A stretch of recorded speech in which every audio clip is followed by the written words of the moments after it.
I'll show you the sweetest delight in the garden as a surprise for Adam. Really? Come. All right. Here. But this is the one tree in the garden we cannot touch. This is the forbidden fruit.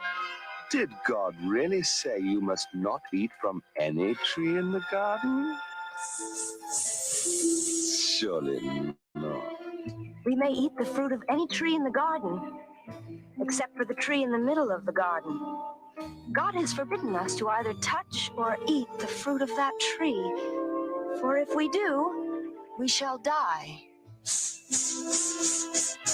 You believe that nonsense?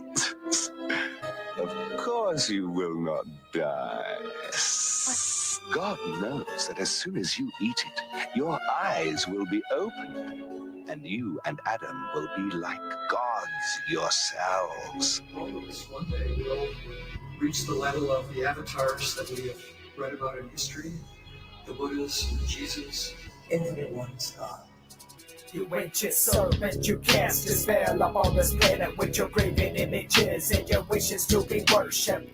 Witches and warlocks flock like Harry Potter fans, waiting for your new age plan to spread across the land. You got the masses dumped down where you want them, convinced that you don't exist, and now you got them atheists.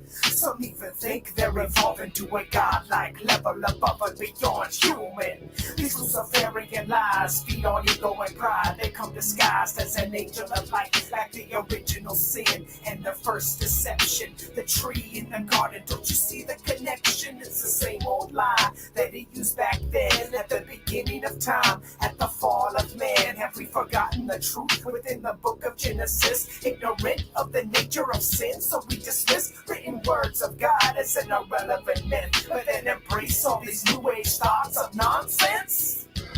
It's not good or bad. There's no God waiting to punish you because you did one or the other. There is no God in doing. Everyone is God. Welcome to the kingdom of heaven, without judgment, without hate, without testing, without anything. I call my practices and pagan worshiping as act exists. See through the smoke and the mirrors and the mist. From Atlantis to the American fanatical myths, to the UFO connection with the German SS. Secret society leaders from the east and the west, Illuminati and Masonics, man, it all connects. Satanic worship to the depths we don't want to admit. It's a globalized illusion that we gotta correct. Check the symbols and signs like the all-seeing eye. Read the Bible facts to understand the great design. See the writing on the wall, we're living in end times. And even the elect have now bought into the lie. Real Satanists are dressed up in this suits and ties, eating the fruit like these fools who think they are divine. They aren't evolved, they're just blinded by ego and pride, living a lie that disguised like Jekyll and Hyde. Can you deny that these times were all prophesied? Read Matthew 24:24, you decide. There's no such thing as good or bad. Judging takes time and supervision. There are things that I do that I know that involve me. There are other things that do not involve me. But it's not good or bad. There's no God waiting to punish you because you did one or the other. There is no God in doing. Everyone is God. Everyone is God. Everyone is God.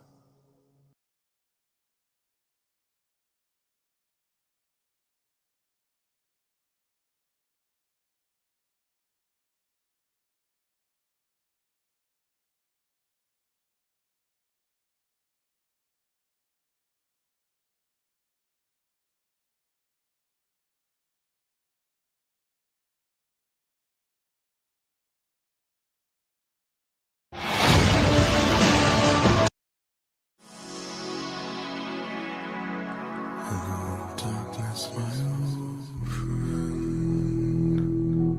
I've come to talk with you again, because a vision softly creeping left its seeds while I was sleeping, and the vision that was planted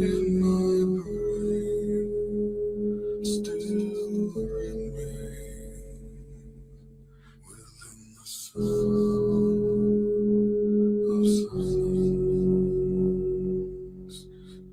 restless dreams I walked alone, narrow streets of cobblestone,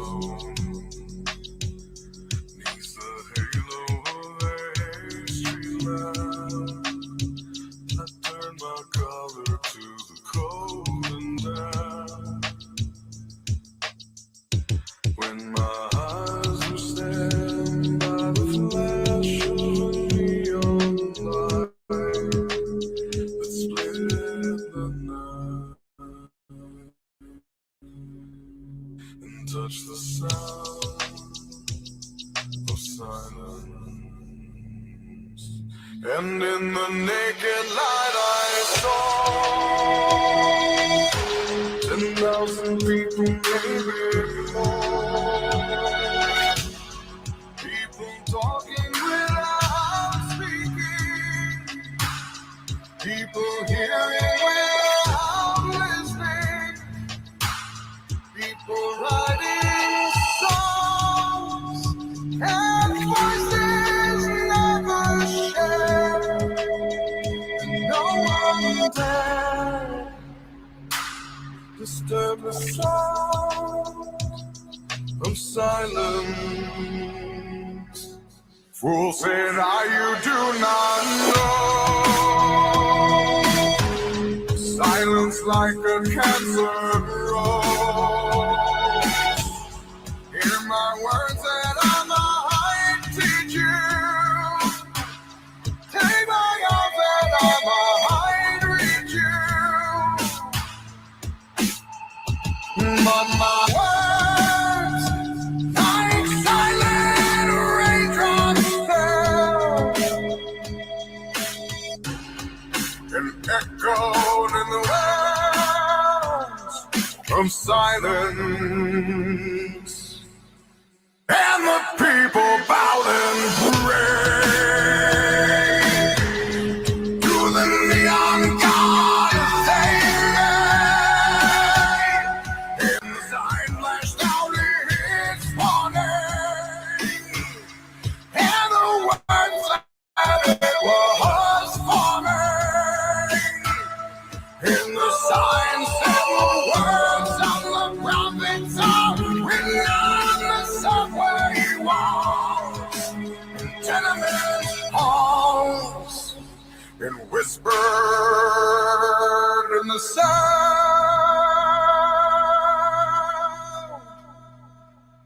of silence.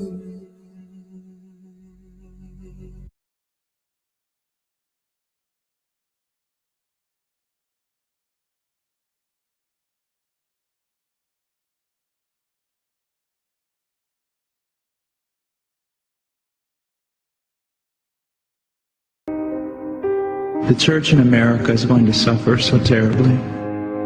And we laugh now, but they will come after us, and they will come after our children. They will close the net around us while we are playing soccer mom and soccer dad, while we are arguing over so many little things and mesmerized by so many trinkets. The net even now is closing around you and your children and your grandchildren, and it does not cause you to fear. You will be isolated from society, as has already happened. Anyone who tries to run for office who actually believes the Bible will be considered a lunatic until finally we are silenced. We will be called things that we're not and persecuted not for being followers of Christ, but for being radical fundamentalists who do not know the true way of Christ, which of course is love and tolerance. You'll go down as the greatest bigots and haters of mankind in history. They've already come after your children, and for most of you, they got them. They got them through the public schools and indoctrination and the university and indoctrination, and then you wonder why your children come out not serving the Lord. It's because you fed them right into the devil's mouth. So little by little, the net is closing around, and then it's not little by little. Look how fast things are going downhill just in a matter of weeks. But at the same time, know this: persecution is always meant for evil, but God always means it for good. And is it not better to suffer in this life, to have an extra weight of glory in heaven. You must settle this in your mind. This is the one thing I want to say over and over. Down through history, you have a wrong idea of martyrdom and persecution. You think that these men were persecuted and martyred for their sincere faith in Jesus Christ. That was the real reason, but no one heard that publicly. They were martyred, and they were persecuted as enemies of the state, as bigots, as narrow-minded, stupid people who had fallen for a ruse and can contribute nothing to society. Your suffering will not be noble. So your mind must be filled with the Word of God when all people persecute you and turn on you. This is no game. You want revival and awakening, but know this. For the most part, great awakenings have come only preceding great national catastrophes or the persecution of the church. I believe God is bringing a great awakening, but I believe that He is raising up young who are strong in trust in the providence of God to be able to wade through the hell that's going to break loose on us. And it will be on us before we even recognize it. Unless in God's providence, He is not done. He is not done.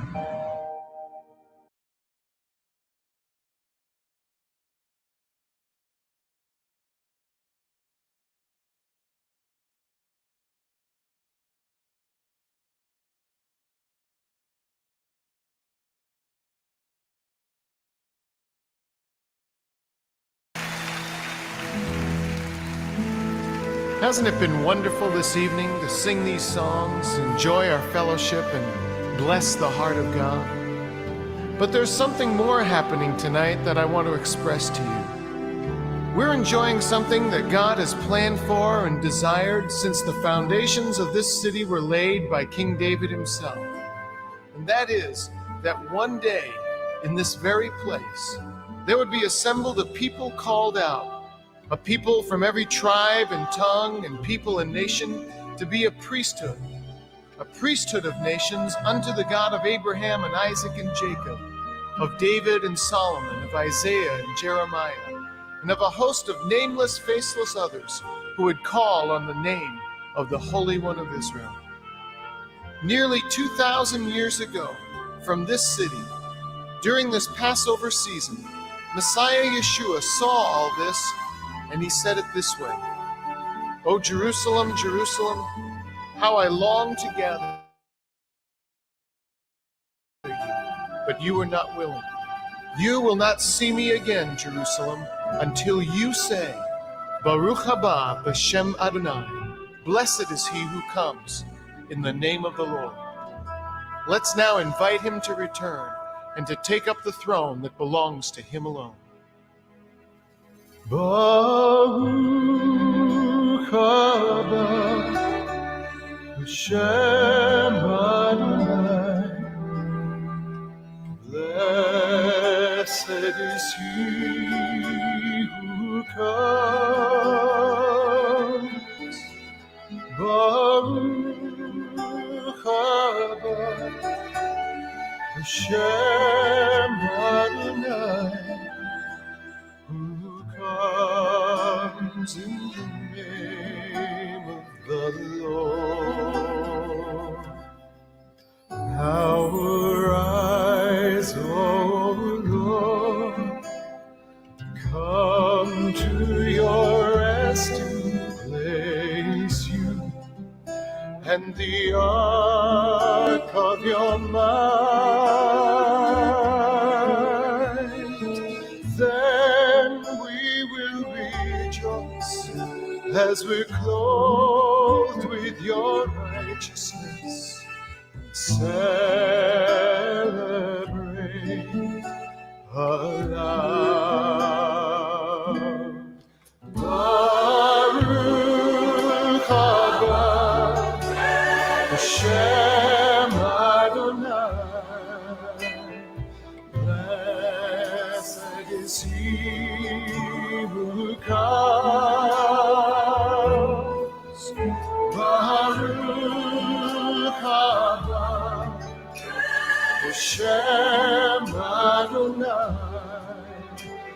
who comes in the name of the Lord.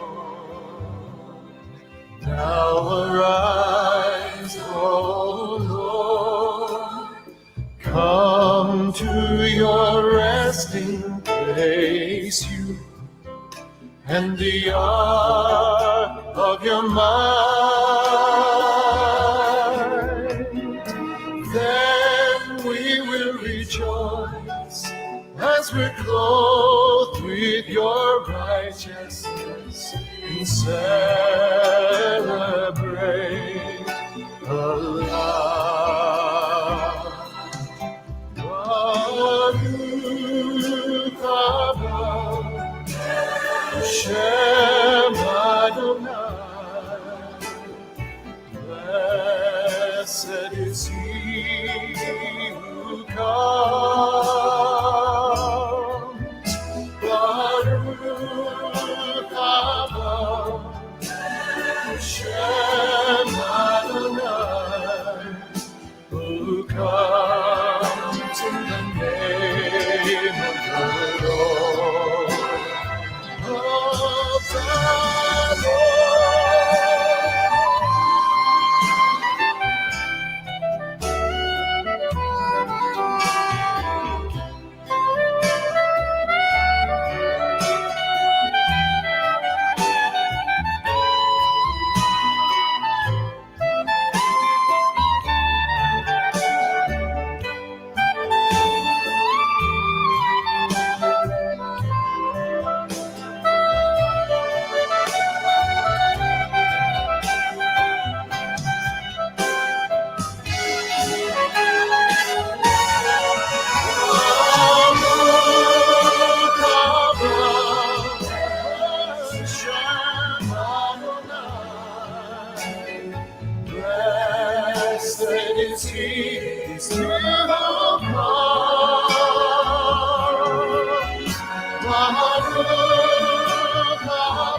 All right.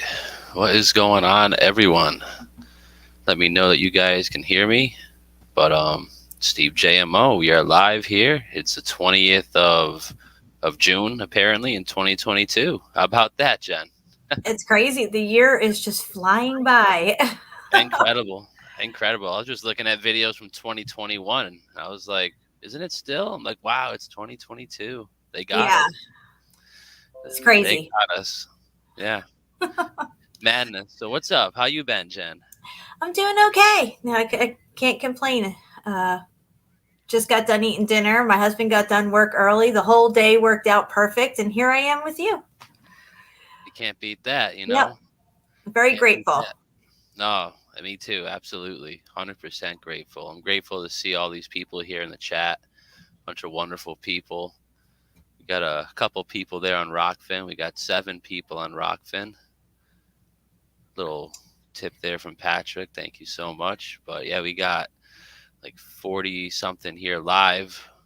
Where should we start? I'll start over here. We got DJ in the chat. What's going on? And actually, me and her were just chatting on the phone before, and we have to bring up a topic in a little bit. Let me just mark that down because I forgot to do that.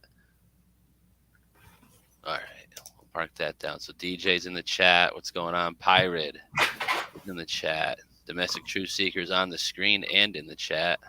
The original Truth Seeker 69, everybody. Daryl Davis, what's up? We got Mark in the chat. Who else is in the chat? Melanie, what's going on, Melanie? Blessings to everybody. Jason Starr, Deborah O'Connor, RT. The list goes on. Firmament, what was that? I just went to Firmament Liquor. What's going on? Yeah, a bunch of good people. Mark Wood. Nice. Good turnout. All right. But yeah, what's going on, guys? I know it's been a little minute. I got a lot of stuff to really get into, but before we get into any of that, I think Ceiling Fan Man, he's gonna be joining us just shortly, and I did send a link out to Shapu. I didn't really send him much detail, so Shapu, if you're seeing this, check your inbox and hop in, buddy.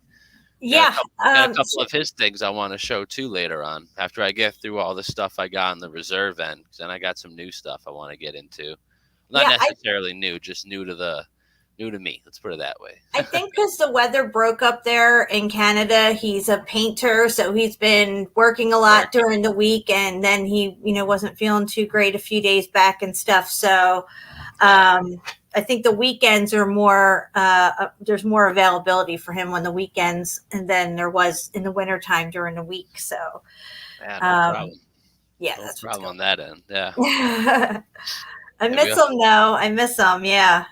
Yeah, gotta love shampoo. Yep, shampoo and conditioner. Good stuff. But I don't know where I want to start here because I got a couple things I know I want Ceiling Fan Man to take a look at, because we were just chatting about the Babylon type structures and the towers that are everywhere, just all throughout the middle, not even just the Middle East. Like there's similar structures in Asia, down in South America as well, and just want to dip into that a little bit further. But first, let me now I know where'd the StreamYard go. I want to share the screen here. Now I know everybody has probably seen this or is aware of this, and I hope this is nothing more than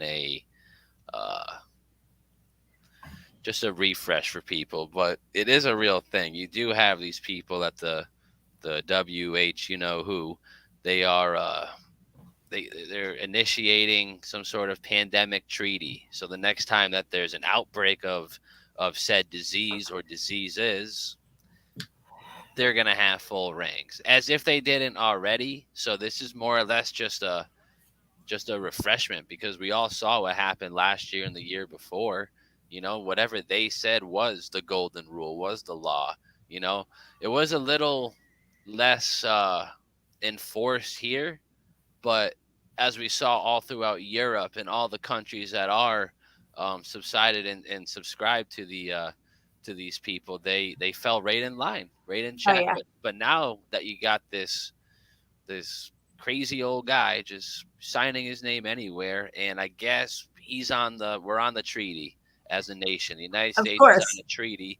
And it's just, they work hand in hand with the UN. And we always said it wouldn't be our own troops that come in, It wouldn't be, it would be blue hats. And this is Oh just yeah. another way to sneak them back in. And I mean, we don't have to remind everybody about the amount of UN just equipment and personnel that they moved into the country over the last 15, 20 years, even like more or less 20, 25 years, ever since that September event Yeah.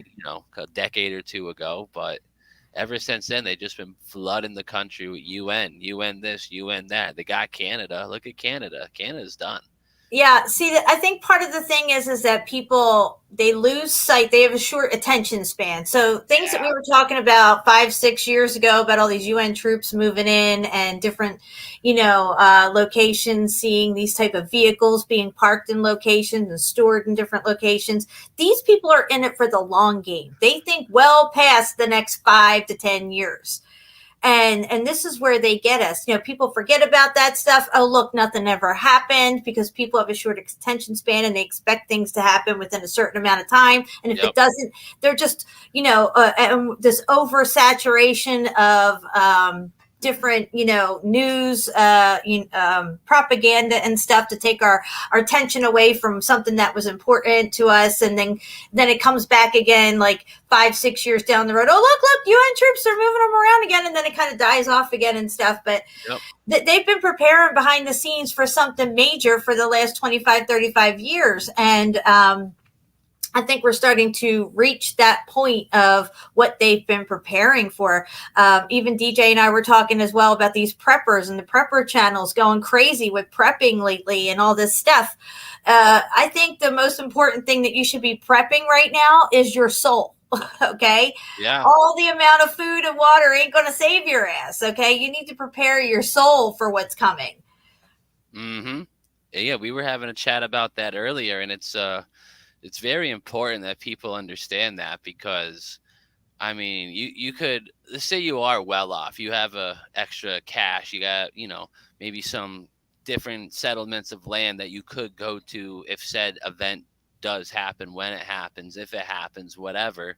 How long are you really going to be sustainable for? And I was listening to a guy the other day, and he is well off, and he does have extra cars and extra lands and extra houses and fooding there. But even he was like, how long would this even last out for? It's all about getting your mental in check, getting your heart in check, and like you said, getting your soul in check. And the only way to do that is through that fabled book, the Bible, that people like to use that as roll-up paper. It's Yeah, it's we were absolutely talking ridiculous. about this. Ceiling Fan and I were talking about this the other night. I really should save this for when he's here. But a lot of people bash the Bible and stuff, right?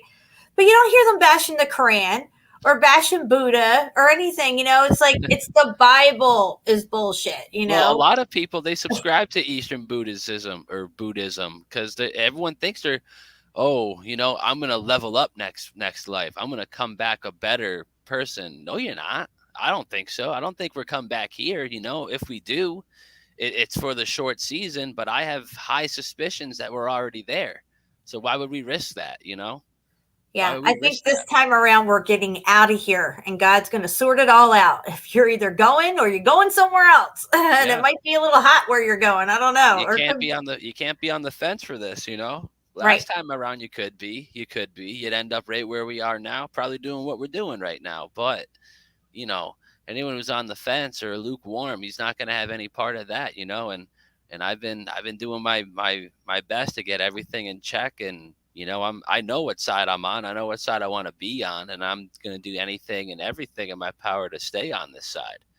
Because at what point can I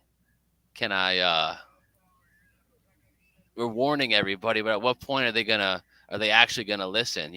They're gonna listen when the YouTube videos that we were making become mainstream news, but they're not gonna listen to us. They're gonna listen to them, because when the sorry, when the blue hats come to save us, they're not going to be thinking about the RFB video from 10 years ago, the True Seeker 69 video from 15 years ago. They're not going to be thinking about that.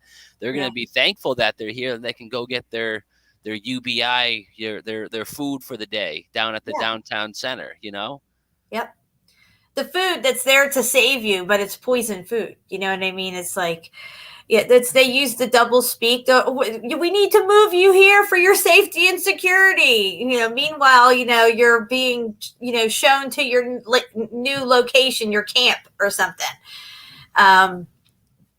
We don't know what it is. We've all seen the FEMA, the little sections they got, you know, they got it's like A through K or something like that. We've covered this plenty of times. And I mean, if you look at the Agenda 21 map, and we all know where they're going to pile us in, it's not going to be into the countryside, folks. No, they're going to pile us right into super cities, and they already got them all set up. Chicago, LA, Miami, Atlanta, you know, Boston, all these super smart cities that got 5G, 6G, who knows, 8G, 9G, they got it all, bro. You know, like these cities are literally running on the cloud.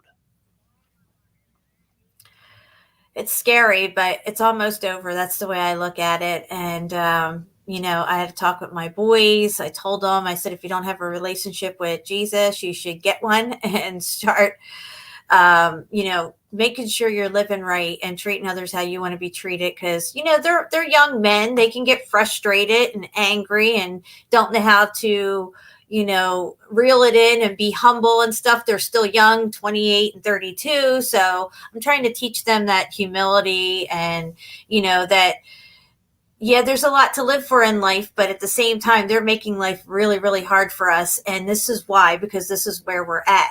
And even though they're so young and have their whole lives ahead of them, I have to prepare them for this, you know, because we don't know what the future holds. It seems like they're damned and determined to turn this country and most other countries into a third world country, to where the whole place is falling apart. There's no supplies. This is why what happened over the last 2.5 to 3 years with the supply chain and everything, and then burning down different fields and pepper fields and killing chickens and dumping milk and all this crap.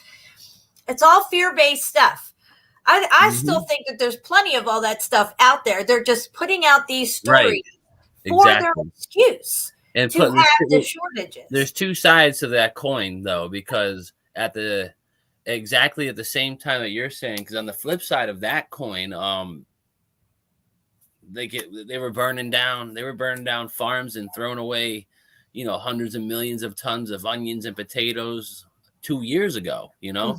So like in theory, maybe they never actually caught up. Maybe that is a part of the supply chain issue, is just all the crap that they had to throw away 2-3 years ago when the CV kicked off. Everyone forgot about that though, but now we have this scarcity, you know? But like you said, I don't think there really is a big scarcity. They're just highlighting certain events that are going to make you think that there's less. And just because there is less at the supermarkets doesn't actually, in fact, means they're less. That just means that there are people who are buying from the distributor before they get to retail, and retail is only left with half of what they're used to, you know. And most what are they, supermarkets, that they're on a 3-day supply chain, you know. And that's not even that anymore. Probably it's like, you know, 24 hours. Who knows? Yeah, I'm talking statistics from years ago. Literally, I get to the store, they'll be like, the truck just came in. We'll have all this out tomorrow. If you come back tomorrow, I go back the next day, and it's like there's only like 2 or 3 things there, and I'm like, they just told me, all right, so if I'm not here at 8 o'clock in the morning when you fill this shelf up, I'm screwed because I came at 4 o'clock in the afternoon. You know, it's getting ridiculous. It absolutely is. But you should be self-reliant as much as possible. We do rely way too much on the system, the convenience that it provides us. There's a gas station on every other corner. There's a Walmart every 5 miles, all this stuff. People can just go a couple of days and, just go to the store and get what you need again. But we do need to think they're going to screw us at every turn. And food and water is 2 of the main ways that they will try to screw us over. Control the food, control the people, Yeah. It's crazy.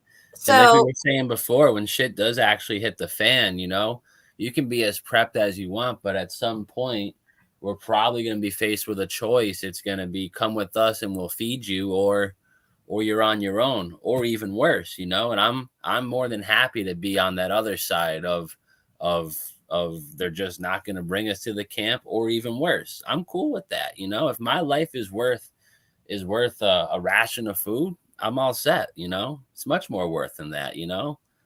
Like, we have God in us, we have the Holy Spirit in us. Like, I'm not trading that's right. my Hey, freedom, they my can send sovereignty for dehydrated food, you know.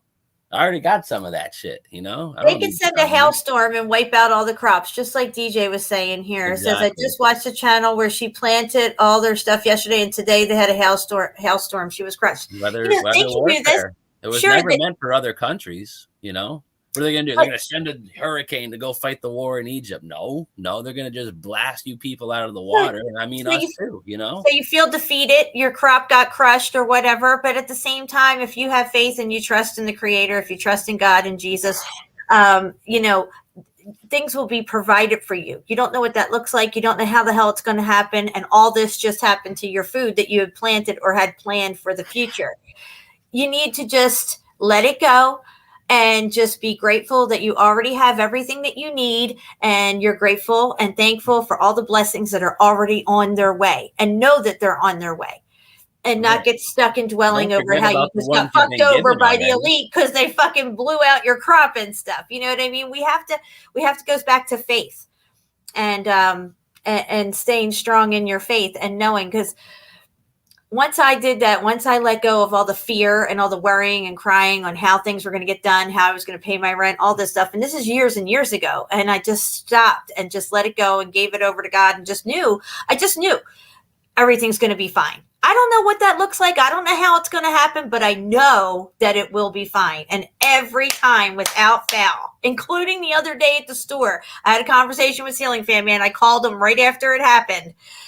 Everything always works out perfectly. I guess I'll tell you guys the story if you have a minute. I'll just tell this story real quick. So the other day, my girlfriend calls me. She's having issues with her Social Security debit card. Apparently, the company that Social Security hired for these debit cards is actually taking money out of their Social Security checks. So if you have an $800 security check, Social Security, you may only have $600 because they took out $200. And they're doing this to all these debit cards. This is a fraudulent company. I don't even know why Social Security would hire these people to be their debit card holder thing. But apparently, you know, this is a shady company that's fucking people over. That's just the way it is. It's happening across the board. So I had a whole shit ton of change. We save up change all year round. And, you know, we just, you know, if we really need it, we go cash it in if we're desperate or whatever. So we haven't been needing it. It's been piling up. And my husband's just like, bag up all those coins and just give them to her. And that's what I did. I said, look, this is a donation. I don't want it back. Just take it. Cash it in at the Coinstar, whatever you got to do. Get gas, get your dog food, and hopefully that holds you over. Turned out to be like $85 or something. Well, yesterday we were at Walmart, and my husband left his wallet in the car. He had $189 cash on him, and we went in to get some stuff, and for, you know, to hold us over through the week, which like we do every Sunday. And it turned out, because, you know, the prices are getting so high, the normal things that we buy, even if we throw an extra something on there or whatever, it's always over $200. It's never, you know, the prices have gone up so much. So it's never really like under $200. So anyway, the point is we were trying to watch what we were doing, but it was like $227 or something like that, the total. And we only had $189. We're like, holy crap. And I'm like, here, just put this back. Yeah, I don't need this right now. We just put this back. Well, this guy behind us who had a mask on, which that humbled me right there, because I'm always talking about these mask tards and stuff like that. I think that was the God's little message to me, to be like a little bit more humble with that. He turned, and he was Indian from not regular Indian here, but India. Okay, so he's this little Indian guy with this mask on, you know, just minding his business. And all of a sudden I hear, what you need? And I'm like, oh, no, sir, don't worry about it. We're just going to put a few things back in. It's all good. Thank you. And he's like, no, it's okay. Like, and he wasn't trying to get us out of his way because he didn't want to wait for us to put shit back or whatever. You know how embarrassing that could be. But anyway, it wasn't even like that kind of attitude. It was just like, no, here, it's okay. What do you need? He pulls out $100 bill. And I'm looking at my husband. I'm like telling him, look, just run out to the car. Like, but then something came over me and it was like, you know what? You need to accept this. It's okay to accept it. Just accept it. And I accepted it. And he paid the rest of my bill off, right? We gave him his change back from his 100. He was super nice. He shook my hand. And, you know, I just told him, I said, I'm going to pay this forward, you know, to the next person. And he's like, yes, give it to charity, pay it forward. And it was just really awesome the way it all worked out. And my husband said to me immediately, he's like, maybe this happened because of what we did with Brenda the other day with the change. And I'm like, yeah, I feel like that's what it was. It was coming back around to us. And it felt good to accept it as well. It wasn't like, I felt like, oh my God, I'm ashamed. I'm embarrassed. Please don't do this. You know, this is just, you know, humiliating or something. No, it was actually a really humbling and awesome experience. And I feel like it should be that way. You know what I mean? Like, without the money involved, though, I think we should all just be helping and giving to each other and living in abundance, you know, but they have this mechanism called money put in the middle of it all, you know, and it seems like it wasn't that big of a deal, but it was actually quite powerful what happened yesterday. And it was really amazing. And as soon as I got outside, I'm like, I got to call CFM and tell him what just happened. So I shared that story with him.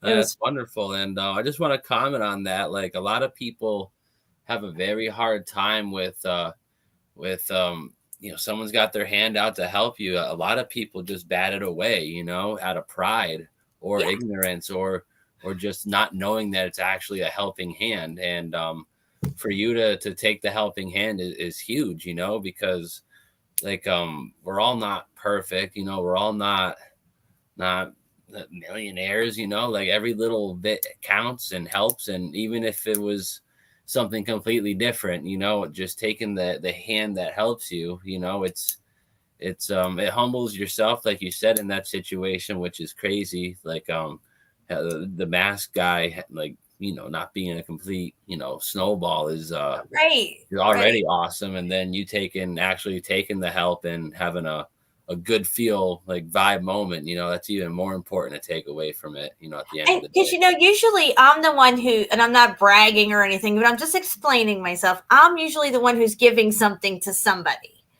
And to have it come back to me like that and embrace it, it was a good feeling for him, I could tell. And it really felt good to me. And it was like, you know, there's no shame, there's no humiliation, there's no, you know, I'm embarrassed to do this or whatever. I mean, even the lady behind the register was getting in on it. It was just like this little trifecta of love going on in the Walmart checkout line there. It was really cool. Yeah. No, it's good stuff. That's a great story. A lot of people are loving that here in the chat, you know. You love to see that. But yeah, you got to just take the hand when it comes out for you, you know, when it's there, and when you really need it, you never really know when you really need it, you know. And that's normally when a lot of people don't take the hand, is when they need it the most. I don't know why that is, but it's just something I've always come to notice. And it just baffles me. Like, I guess I used to be the same way, but I mean, if anyone ever has any like helpful thoughts, tips, or just anything, you know, like I'm more than grateful to take it. And like you said, normally I'm on the flip side of the coin, you know, giving the advice, you know, stopping and doing this for this person and that person. And it's nice to have it come back around, you know, with the good vibes, you know. Yeah, it's great stuff. Absolutely. When's CFM coming on? I don't know. He texted me, said he's gonna be here soon. That was a little while ago. Cool. Sooner than asterisk. Oh dear. I know. I got a bunch of stuff I got up for him here, but here, let me go and open up my Facebook here, because I got a bunch of old tabs that I want to show him and you. Yes, Natalie, it happens when you least expect it. And I totally did not expect it. I didn't even know this guy was behind me. I was just like, like, who's talking to me back here? What? He's like, what you need? And I'm like, oh, no, it's okay. Like, and you know, it wasn't like I was in desperate need. It wasn't like we're broke and like, it just happened. You know what I mean? And it was just amazing. You know what I mean? And I don't care if it happens when I'm totally broke and I really, really needed it, or I don't need it so much, but it's a kindness. It's a kindness. And kindness don't cost anything, guys. Sprinkle that shit everywhere. Doesn't cost a dime. Doesn't cost a dime. But here, let me check this out. I'm sure you've probably seen this before. This is in Ireland. This is Dunlow Castle here. Wow. What's left of it. What's left of it, right? Right. That's what I'm saying. And I just think it's really interesting how it just cooks into the side of this plateau that overlooks the Atlantic Ocean. You know, it's pretty significant drop down here. You know, it's nothing. And just, you know, it really should make you think, because you got these stones, this mountain. Like, does it seem plausible that these guys were hanging off by wires, mining this rock to make this little castle here? No, not really. Doesn't make sense at all. You know, you could even say maybe they mined over here, maybe they mined over there. I don't think so. And it's just shouting top of the structure, you know, like this was the tippity top. And I mean, you can even look in down here. You got like these little square holes that come in, and I see it.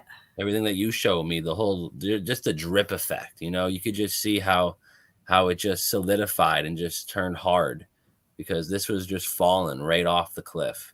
Absolutely. You know, all this here is probably moving this way, I would assume. assume. And that's the Atlantic on the other side there? No, this is just a pond or a lake up here. The Atlantic is actually down at the bottom of this cliff. Oh, wow. Yeah. Isn't that incredible? That is incredible. Absolute madness there. But I think I saw in the chat Ceiling Fan said he was going to join us in a second. But have you seen any of these photos lately? I've seen a bunch of crazy photos in the sky. This here is captured in West Virginia. And I'm going to stop sharing the screen after I share these photos. And I got to find another set that I saw from New Zealand or Australia. I can't quite remember, but it's the same thing in the sky. And it's just looking crazy, you know. It looks like a portal. That's what I'm saying, right? It looks crazy as hell. Like, what the heck is that? And what's going on in our skies? Does this have to do with Starlink or something? That I'm not sure. That I can't really say. Oh, there it is. So this bright star that's near it, is it always near it, this bright star? Does it usually go with this circle thing, or is it just something separate? People are just starting to notice this over the last couple days. So this bright thing seems to always be near this hole. It seems like it's projecting it, you know, like remember that thing we used to see go across the sky and then it would balloon out? Yes. Remember the dark thing? Yeah. That's the space, the quote SpaceX. SpaceX, yeah. Yeah. Space sex. Yeah, absolutely crazy. But I'm going to see if I can find a couple of those photos. Maybe I sent them to someone. Let me just look real quick. Because there's just been crazy things going on in the sky. Let me see here. No, I don't think I've sent them. That's okay. Just want to see if I can find these real quick. Because, I mean, like once you see like a clearer picture of this, that camera quality wasn't quite good. Looks like it was taken off a cell phone. Someone actually got video or photos of this sky phenomena, whatever you want to call it, with a really good camera. And it's just going to take me a second to find it. I thought I shared it, but I don't really think I did, actually. I'm just going to scroll just for another minute here. But yeah, I just want to thank all you guys in the chat for coming. You know, last I checked, there was a good handful. I think there's 80 between both channels, and there's like 10 or 15 of you guys rocking it on Rockfin. So, you know, I Dude, appreciate all I you don't know guys. what to do with that Rockfin thing. First off, I haven't posted anything over there in like 3-4 months, right? Yeah. The last time I showed you, I had like $247 in there. Now I'm up to $400. So crypto's going down, my shit's going up, and I can't even touch it. I don't even know. But yeah, you still haven't figured out how to cash it out. no, I'm just letting it sit there for now. I figured out how to cash it out, but you gotta first buy like 50 or $100 of Ethereum just to cash your own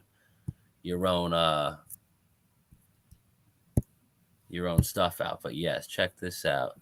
Okay, so apparently they're calling this SpaceX fuel. So yeah, okay, so yeah, what's her name? Marika just said that too. So it's the SpaceX event. Where's the better picture? Yeah, so someone caught that with a better camera. That's what it looks like on a decent camera. Now you remember that thing when Obama was in Norway and then had the Norway spiral? Yeah, I was gonna say, I swear I've seen this before, but I haven't seen this in years. Yep. You know, it's popping up everywhere. I'm not quite sure where these are. I could probably exit out and check, but just wow, you know.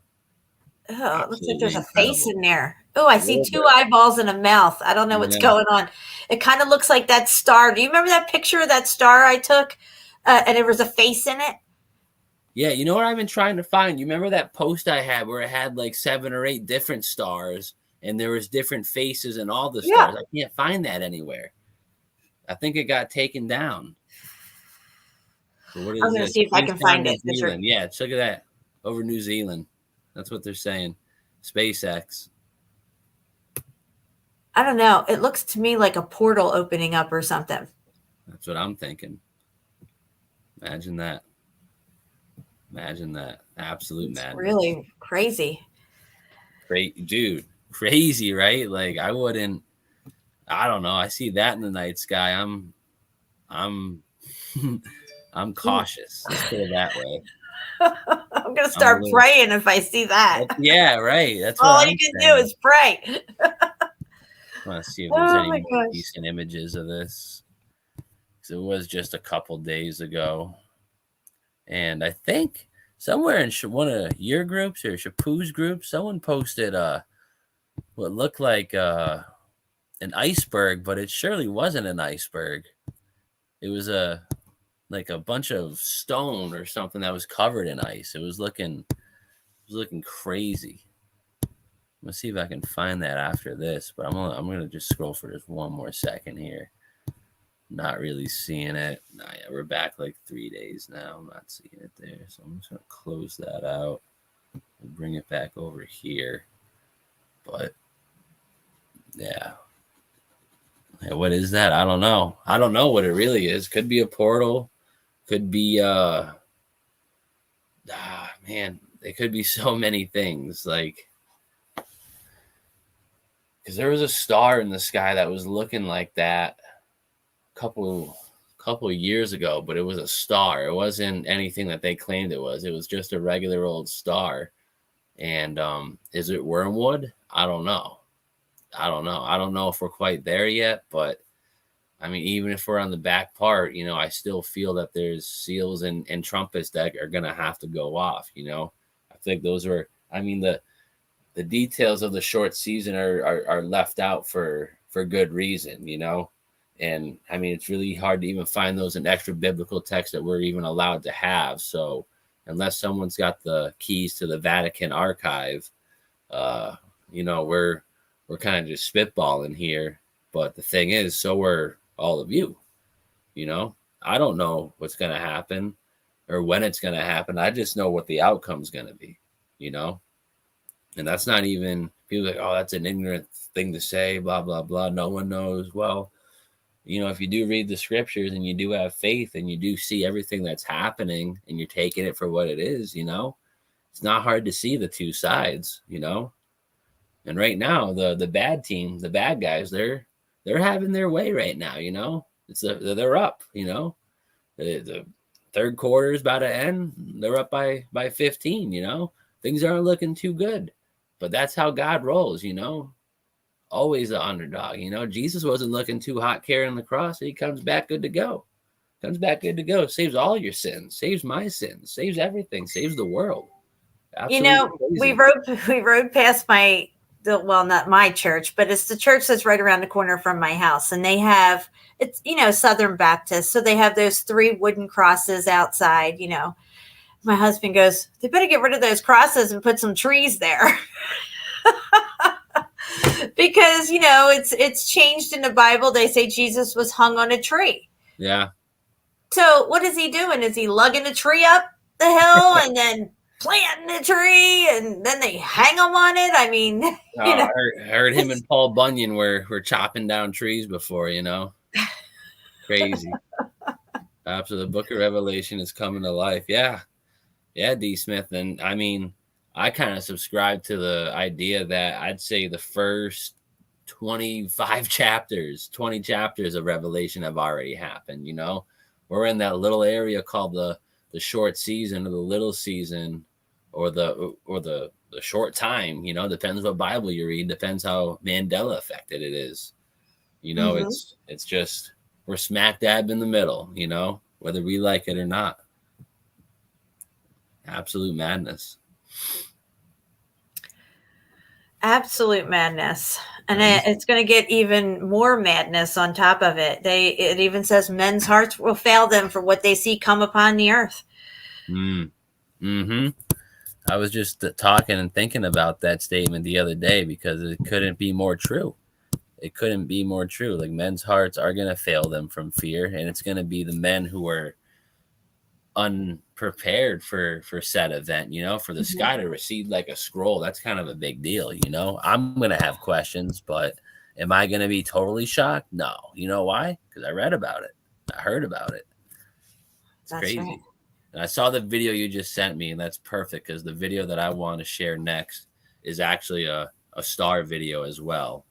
And it's a high quality one too. So we're going to.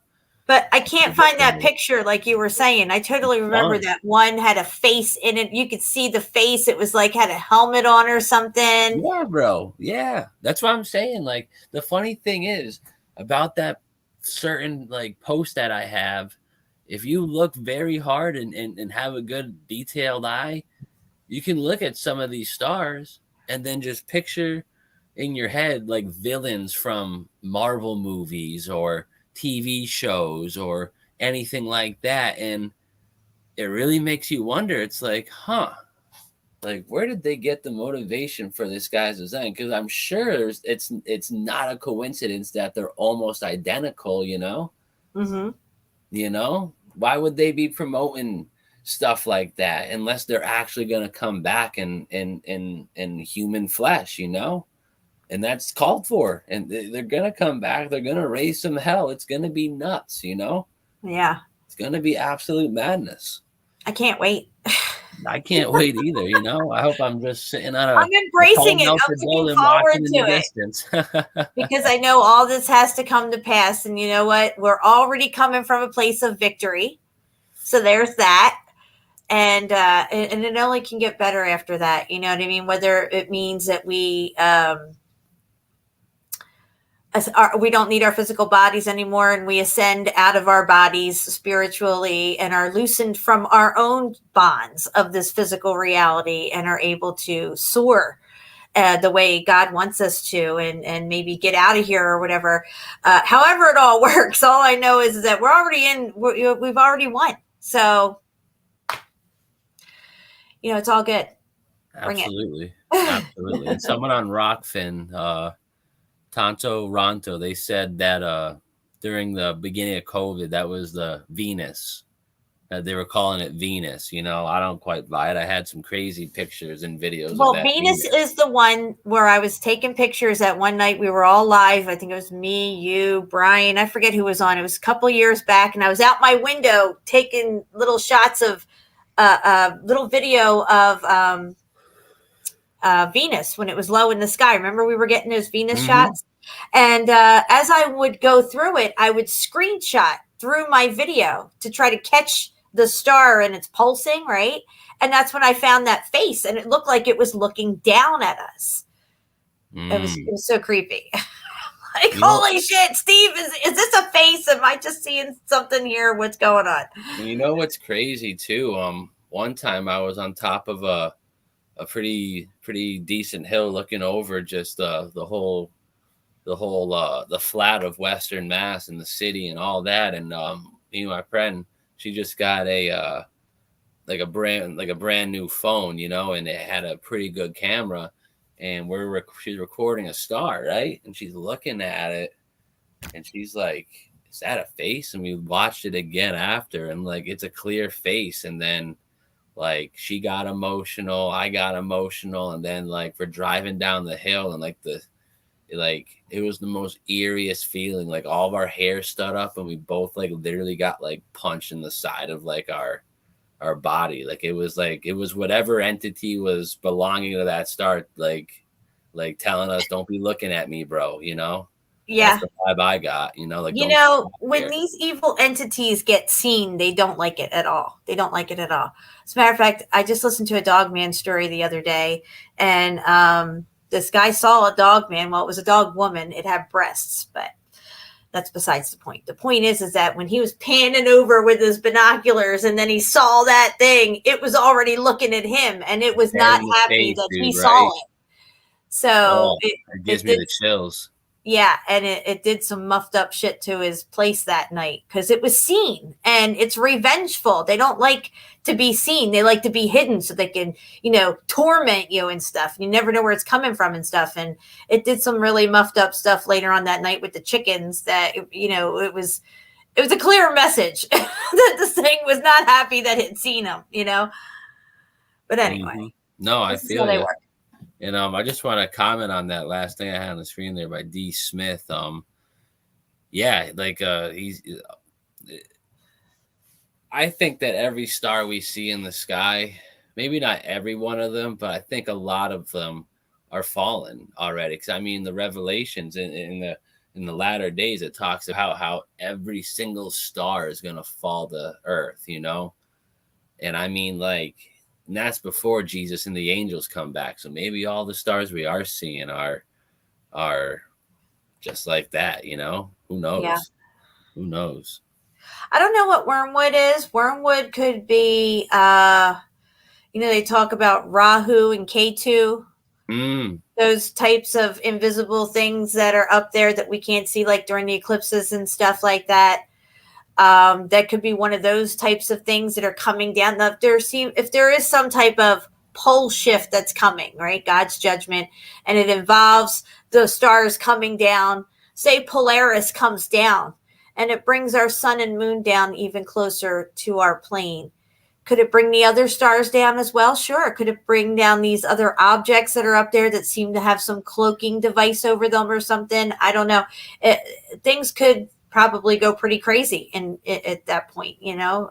We don't know what it looks like. We're going to see all out war. You know, we're going to see all out absolute war. I think good angels and bad angels are going to perish. You know, that's not me speaking. That's the word of God speaking. You know, that's exactly, you know, maybe at that rate, men's hearts might fail them from fear on my end. Cause I'm going to be like, oh man, like there's good ones dying too. Like, that's not cool. You know, I'm not trying to, you know, that's got to put a heavy weight on God himself. You know, but then he's going to come back, like you said, and just, you know, flatten the curve. He's going to knock it all out, you know. He's going to set everything straight. You know, we're going to be just fine. I think we're going to be just fine. But you know, there was a comment I saw earlier that I. Oh, okay. Look, Marika just sent me some pictures. I don't know if she sent them to you or not, but it's sort of what we're looking for. But I do remember the one you were talking about. It was a colored one. Yeah, there was like 7 or 8 different ones, right? Yeah. So I just sent that over to you. I'm sure she probably sent it to you too as well. Thank you, Marika. I see that now. Yeah, let me bring that up. I wish I could find my old photo of that face that I took. I mean, that was like 3 phones ago and 1 Facebook ago. So I don't know what that picture of that anymore. And that was 3 channels ago too. So. Right. I feel that. I'm just going to take a quick gander real quick to just, because I have an idea of where it would be. That's the one thing I didn't do. Maybe I screenshotted it and saved us. Let me see. Steve, we've done so many live streams together. If I know. anybody's It's new to probably, me and it's Steve, definitely on my old phone that went missing for no reason like 2 or 3 months ago. I have no clue where that is. huh? Yeah. I just dug out one of my old phones and got it charged up. The screen's all cracked and everything. It's all muffed up, but I still got a shit ton of old pictures and stuff and videos on there. But not that stuff that we're talking about now. Yeah. I wish I did have that. I'm just looking for one more minute because I'm about to get into my old photos, I think. Hey, Steffi Davis. Melanie's in the house. Who we got? Retro Romans here. D. Smith. Johnny Cool. Jim Malone. What's up, guys? We got DJ's in the house. RT's in the house. Woo woo. Trisha Atkins is here. Frandella. Catherine M is in the house. What's up, Catherine? Got Danny DJB. Yeah, my old, when I was married to my ex-husband, I was Jenny B. Because my last name began with a B at the time. Jenny B. It doesn't look like I found it, but I did find a couple other decent photos we can Bill definitely Miller's take a in the house. gander Hey, at. Bill, what's up? So let me just import these real quick. Pirate, what's going on? Phil Baca's here. Boom. All right. Those should be on the way. Not what I wanted to find, but they're definitely good photos that I know you and I can definitely talk about for sure. And actually, you know what? I found this crazy picture the other day, and Ceiling Fan Man needs to get here because like Yeah, where are you at? everything else I have is for you, buddy. So this is on you.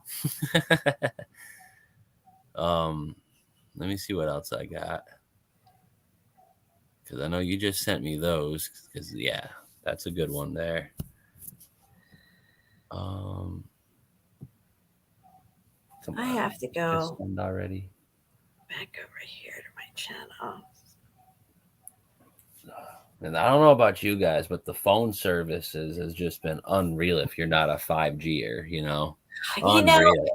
Yeah, it's ridiculous. Unreal. It's like I'm calling from under fucking water. Sorry, but it's just crazy. You're going to have less of everything you had before. Everything is winding down. All the pieces of the and we're going back in the box. It's over. It's all over. It's just the sooner we realize it, the better off we'll be, and we can get better spiritually prepared for what's coming and let go of this physical reality that's just all muffed up and corrupted. It's not the way God intended it to be here. That's for sure. No, definitely not. Did you see John Levy did a melted brick study on his channel? No, I didn't. I saw he uploaded something earlier today. I watched that, but I didn't see that. Yeah, I mirrored his melted brick study. He did a whole thing, a comprehensive study on the fact that bricks can melt and different ways that they can melt, and got all into that stuff and everything, which is pretty cool. Well, good for that. Yeah, he's always got some outstanding work. He does great research in these topics, Mm-hmm. I mean, if it wasn't for him, Star Forts might not really know what those are. He's done a standout job, an unbelievable job. And just for the record, I was never taught about Star Forts in school, ever. Exactly. Ever. Exactly my point. Exactly my point. I was pretty good in history, his story class, science class, biology, chemistry. I went to chemistry 1 and 2. I wanted to be a marine biologist. I was really good in biology. I sucked at algebra though, so chemistry was kind of hard for me, but I still enjoyed it. I just sucked at algebra. But yeah, never learned about Star Forts. So you know what that spiral in the sky does kind of remind me of, Jen? Oh, yes. Yes. The good old days. I remember this stuff. Right? And I mean, like, It's funny how we were looking at that then, and we didn't even know a lick about what a melted building was or a mud flood, honestly. Because we were Right looking now, at this, what, like 2018, 2019, and then we started actually dipping in, and now it all makes sense. Now I know why there's a cathedral on top of this. okay, yeah. So go just under the portal swirly looking thing is that umbrella looking thing coming down. That is symbolizing that is a portal. Exactly. And there's a huge building under there.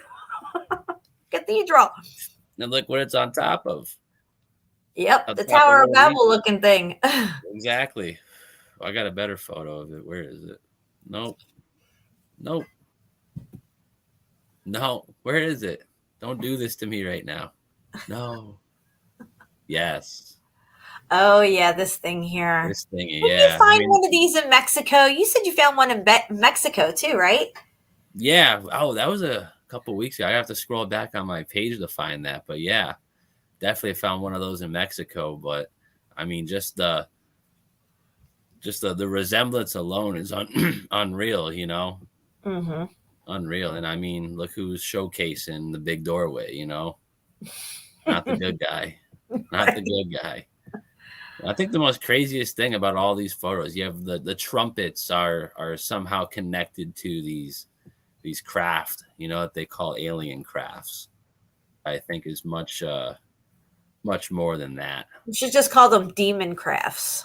Right? Honestly, that's what they're run by. They're probably run quantumly. I wouldn't doubt it. Yeah, they're run on demon juice.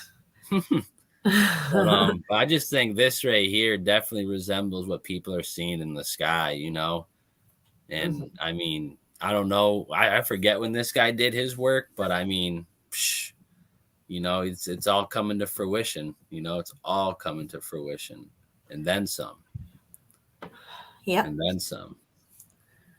But yeah, I wish what was that guy's name that did this work? Do you remember? Oh, it's Daniel Martinez. Okay, I do have that Daniel all marked Martinez. over somewhere else. Yeah, we can. Yeah, we have a whole collection, remember, of his artwork, and we were trying to decipher it and break it down and stuff, and we were doing the 9 circles of hell, and yeah, oh, yeah, those I were the still got days. a bookmark right here. I think. Let me see. Should be somewhere towards the bottom. Blah blah blah. Oh, maybe that's not it. But yeah, I got it somewhere. Yeah, right there. Daniel Martin Diaz, right? Bang. Yeah. Bang. Yep. Yeah, his artwork really helped us through that 9 circles of hell and stuff. Let me view these. Oh no, that's not what I wanted. And then we were watching that As Above, So Below movie. Oh, that was so creepy. Right? Right. And it all just played out, and like kind of look where we are, people, it's rather incredible. Here, I know I'm not sharing the screen. I just want to see if I can. Okay. I think I got that. But, I'm going to take this link here for anyone who wants to look at some of these photos a little more. I'm going to take this. I'm going to throw it in the chat here on YouTube. Should be on both the channels. I'll throw it in the Rockfin chat. Still got 10 people there. Definitely check that out, guys. But yeah, this is just some incredible, crazy artwork that, I mean, if you look at any of them, you'll see a very interesting message, Here we are in the middle. Like, yep. Just like tug of war. Exactly. A tug of war between who? The dragon, this looking fella, and the angels above. I don't know how to get out of here. Oh, so this is just a zoom in. That's actually cool. I like that. Is pretty cool. I like that. Huh. Like, what is these? Wow. Yeah, that looks nice. And they got the old infinity symbol right in there with an eye underneath it. Okay. Seems to make sense. Incredible artwork. Absolutely. I thought there was like an easier way to view these. I could be mistaken. But he's just got some crazy stuff, guys. Like,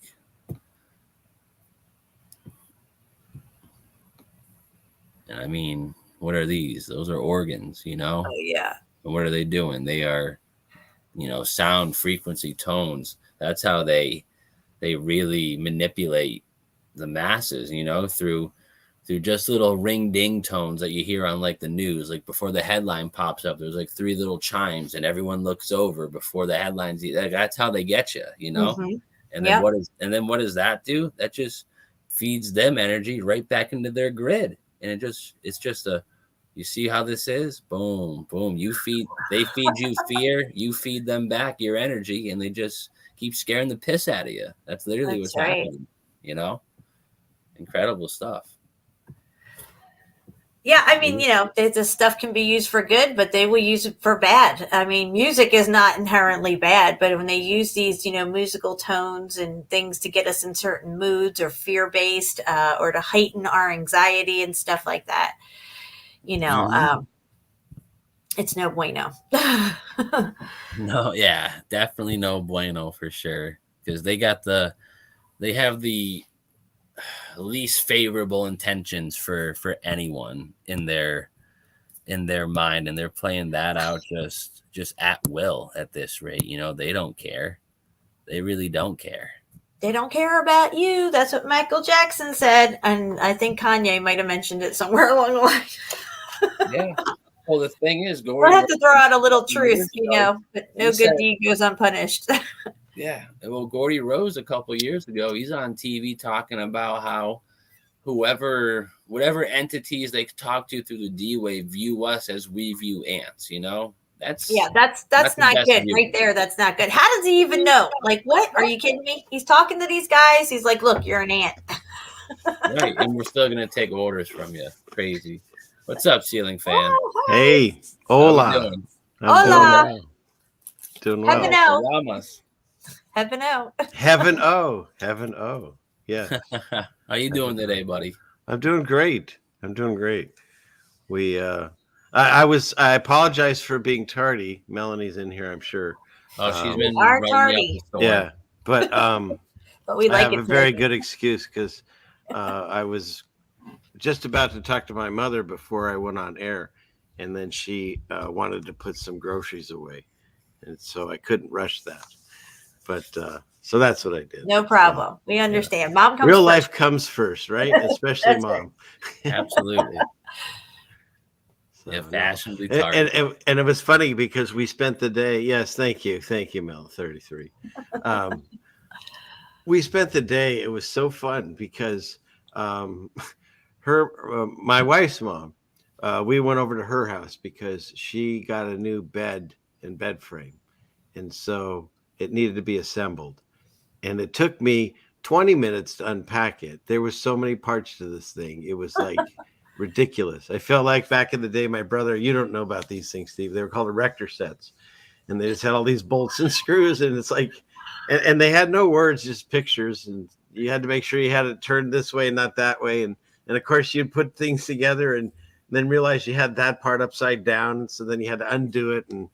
And so it became like, I don't know, like a 4-hour project. But the funniest part was when the frame was finished. And at this point, now remember, there's no furniture in this room. So at this point, I'm sitting on the floor, putting together the one side of the frame, and my wife's on the other side of the floor, finishing up. So we're both sitting on the floor. And her mom had come in and she brought us snacks, and she brought us. I hadn't had a root beer float probably. I can't even remember. So I broke down. That's like the first soda I know I've had in like 2 years. But how do you pass up a root beer float? So you can't, you especially can't. if it's from Mom. You can't, right? Grandma, we're gonna kill you. At least you don't drink them every day, right, exactly. So, but then, so she ends up sitting down on the floor, and eventually she's laying on the floor, and so she's laying on the floor. We're both on the floor.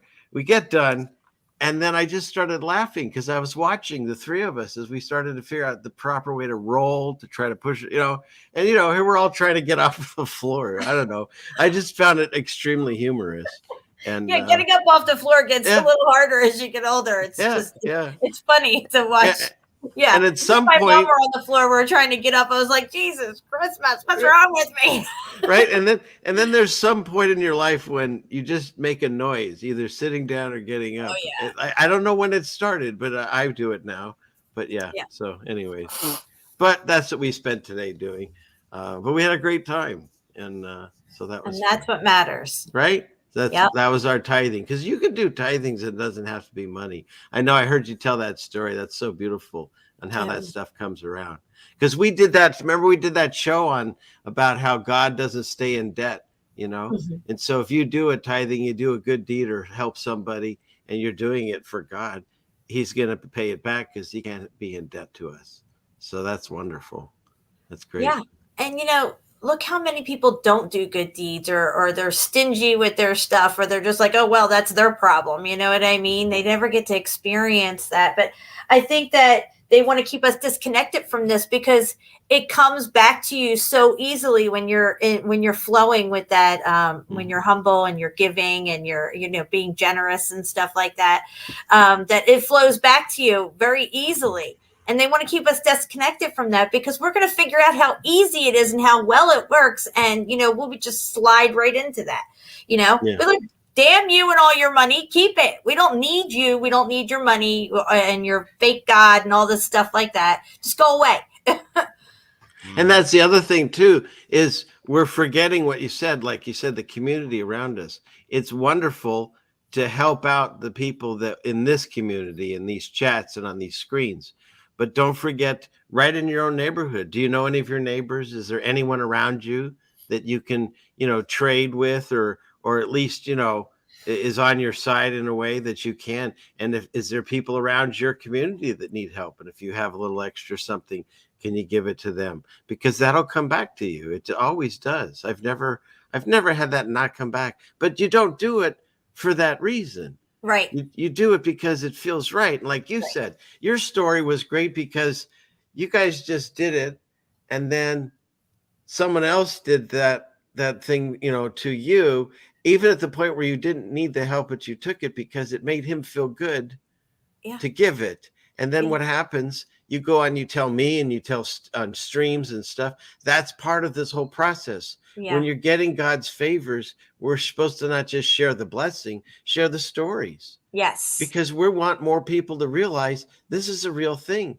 It's really sad. I listen to a lot of leaders of this community, and none of them talk about God. None of them talk about the connection through Jesus, and most of them tell you not to read the Bible. And so these are all things that are extremely important. At least I believe.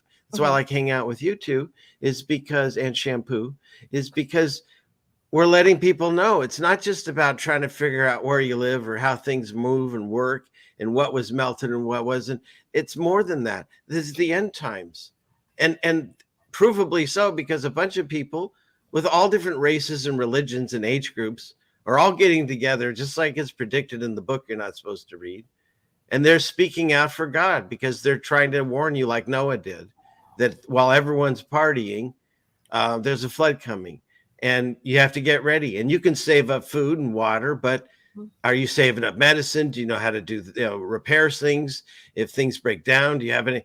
But mainly, are you armored up with God? Because if you are, that stuff falls into place. Right? You guys know what I'm talking about. If you start just understanding our position and who God is and how to work his system, because that's what we all live in, then he starts showing you, yes, you're on the right path. And so that's why he tells you don't have to worry. You know how I talk about the birds, but he specifically says the birds don't worry about where their next meal comes from. And if the hairs on our head are numbered and God can take care of the birds, he can certainly take care of us. That's right. So that's why things just fall into place. At that moment when you think everything's gone south, all of a sudden, boom, something shows up. Yep. And that's what we're here to do, is do those testimonies. Yeah.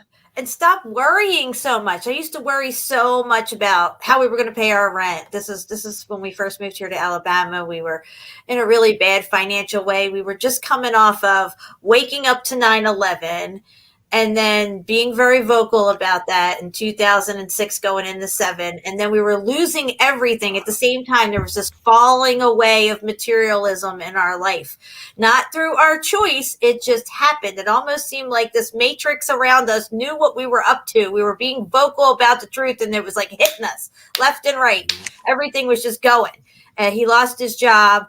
Our car got repossessed. I even had to sell my wedding ring to make it through to the last month of rent so I can get my deposit back and move here. And when we moved here, we didn't even have anywhere to live. It was so crunch time. And I was very upset at the time. We were homeless with all our stuff in this little van and everything, living in a different state. We didn't even have a roof over our head. And at the very, very last minute, this guy calls us back. I didn't have no money for a background credit check. I couldn't go through a realtor. I just needed somebody to take my money and give me the keys and let me live somewhere, And that's exactly what happened.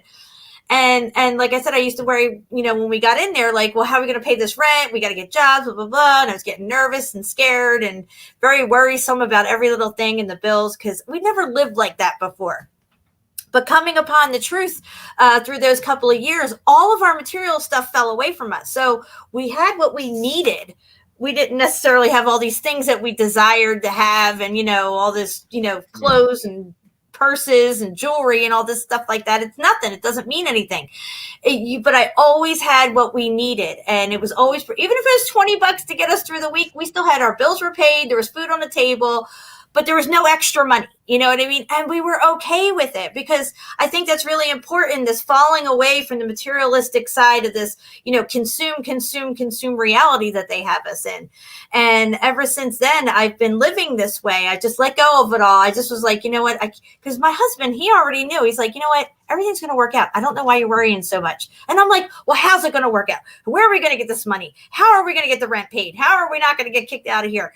And he would always be cool and calm. And I'd be in bed crying my eyes out. Like, where are we going to get $500 from or something? But in the end, it always worked out. And I just realized, you know what, I'm not going to do this to myself anymore. And I think a lot of people get so entrenched in that worrisome attitude of they just need to realize if you have faith and you have love for God and Jesus, that this is all going to work out. You may not even know how that's going to happen, but it's going to happen. Mm-hmm. Yeah. And every time. You also have to meet him part way. That's the other thing. Like Moses didn't show up and the Red Sea was already parted, right? He had to stand there and do stuff and say things and march everyone through. And the obstacle turned out to be the thing that closed behind him and took out their problem. And so what sometimes we see as an obstacle was put there as a showcase. And if we pray our way through it, just like Moses did, then it'll close behind us and we'll come out on the other side better off. And so, we can pray on these things. Absolutely. Make sure if there's a trouble in your life, that's what you need to hammer. But you also have to do things about it. Look at your life and see, is there something in my life I can change or modify to help with this thing that is troubling me? Because you also have to help yourself too. You can't just sit around and wait for it to happen. It's that old joke where the old guy was in his house and floodwaters were rising and the guys came by in a car and said, hey, get in. And he's like, no, I'm praying to God. He'll protect me. And then the waters went higher. And then they came by in a boat and said, hey, get in. He's like, no, I'm fine. God will protect me. And then he ended up on the top of the roof of the house. And a helicopter comes by and drops the ladder. Hey, get in. He's like, no, I'm fine. God will protect me. And then he drowns. And so when he goes to meet God and he's like, hey, God, what happened? I thought you'd protect me. And he's like, my goodness, I sent you a car, a boat, and a helicopter. What more did you want? Right. So, at some point, he's looking like for the billboard. Right. At some point, like you said, accept the help. Everybody needs help at some time. And if it turns out that you needed it and then you had an abundance of whatever it is, pass it on because there's someone else that needs that help. Let me give you an example of how God works in mysterious ways. Yes. Continuing on with this, when we first moved here, right? We had no jobs. We started to put a few things on Craigslist to get a few extra bucks in so we can, get a few things and pay some bills. My husband had some equipment from Florida that we had brought, and one of them was these flashing lights that go on your car or truck, if you like a tow truck or something. And this guy comes by to buy it. And him and my husband get talking, and he hires my husband to drive truck for him. So this random guy who comes to our house through Craigslist to get this thing that we're selling, now my husband has a job. You know what I mean? It's just like, it's all going to work out. Yeah. I don't know what it looks like. I don't know how it's going to happen. But see, those were the answers that I seemed to have needed back then. It was like, because everything was always okay in our lives. We never had financial difficulties. And it was only when I came upon the truth, and I hear a lot of truthers talk about this when they start their journey of truth, that they have a falling away of materialists. They have really bad financial problems and stuff. Like the matrix itself is buttoned back against you or something, like, oh, you're getting out of line. I think God needs to help separate us, at least give us the understanding of that we need to separate as much as possible. Yeah. We're supposed to be here just in it, not of it. And so all of us are obviously still connected, or we wouldn't be on screen right now. So we're all connected still. We still shop at grocery stores and stuff. So, but we're trying our best to disconnect as much as possible. And so I think that's part of that.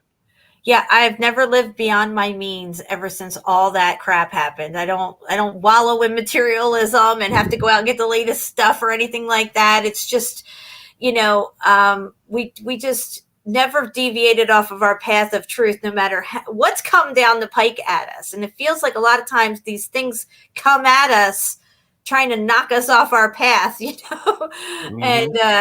through it all, we've always stayed vigilant on the path of truth. And that's really important because Jesus is the truth, the way, and the life. So if you're seeking the truth, you're seeking Jesus. If you're spreading the truth, you're spreading Jesus. And if you're in God's hands, nothing can pry it open unless you ask can I just, hey God, can you let go for a minute? I want to check this thing out over here, read these cards or whatever. And he's like, okay, I told you not to do that, but go for it. I don't know who you're talking to, but go ahead. So that's the way I see it.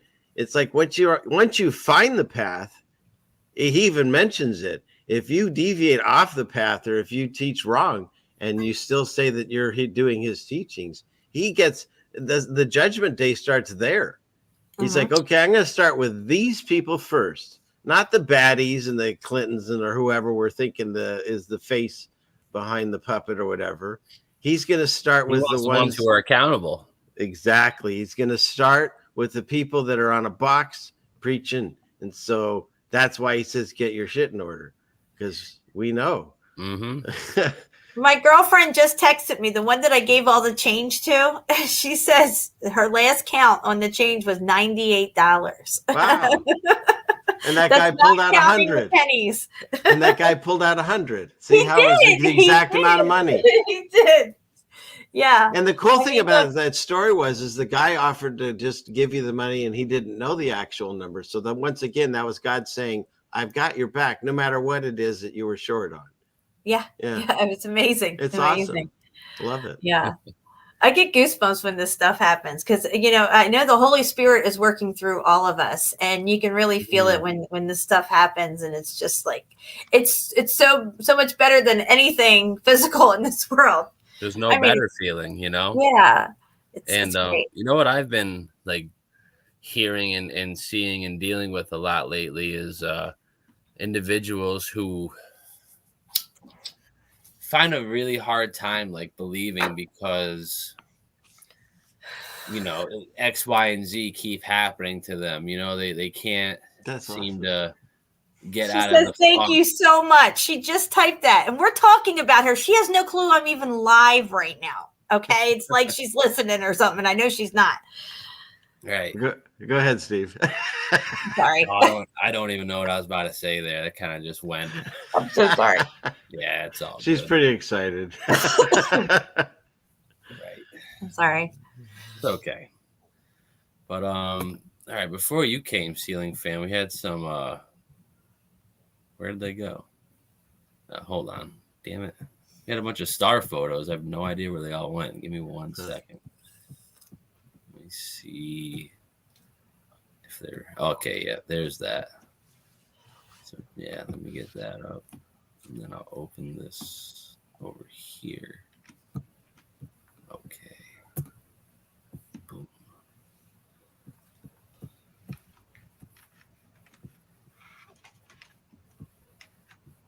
You gotta bear with me here. There's a bear? Oh. All right, so there's that. The jokes don't get any better. They just come more frequently. And yes, hydrogen peroxide, you're in the chat. I have all kinds in my openings. You can grab any one of them. That man's the one that made my opening. So, yeah. Bless you. All right. Go on. There we go.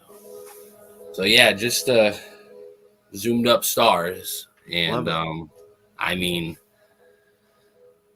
I think that they are very, very, very close to us. They're not millions, billions, and I mean, I don't even think they're inside the firmament. I feel at least the ones that are doing this, they're going. Can I ask you a question? Yeah. Do you feel, because whatever is happening, you call it a toroidal field closing in or the end time, whatever, everything seems closer. Because like I can see Pleiades with my naked eye, and I never could, growing up. Yeah. And you think my eyes are going to be worse, but they're actually, I can see it better. And like might even be Sirius, but Sirius you can see do this in blue and stuff with your naked eye. And that's why the people that tell you that this is an out of focus camera, I mean, they're obviously either they don't know what they're talking about, or they're gatekeeping you. Again, the existence of God, because God talks about what these are, and He doesn't say they're balls of gas, like that's the ball Earth. So you're back on the ball. This is what they look like, and if it's going through water, I can understand why it looks like when you have water sparkle. Yep. Exactly. I'll show you. I have that. I'll pull that up while you're. You can see it when you look into a pool too. That's what I did at my folks' house. Yeah. So go ahead, Steve. I'm sorry. I talked a little bit. No, you're good, man. It's just crazy because I mean, you look at something like this, and then you go outside and look up, and you really gotta start and wonder and think to yourself, like, are these more than just lights in the sky? And I think the answer is yes. I think they're entities. These are perhaps the imprisonment of the stars that were prophesized about, when the stars would roll over, the stars that transgress God's law, they now roll over fire.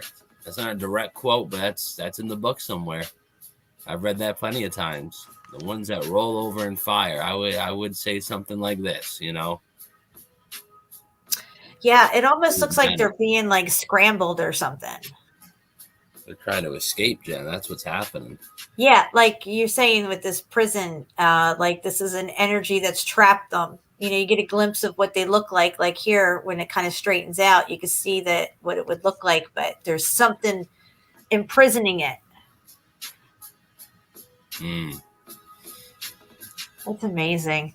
So now people are saying that this is out of focus camera, not what they really look like. And these are big name flat earther truthers out there that are saying this.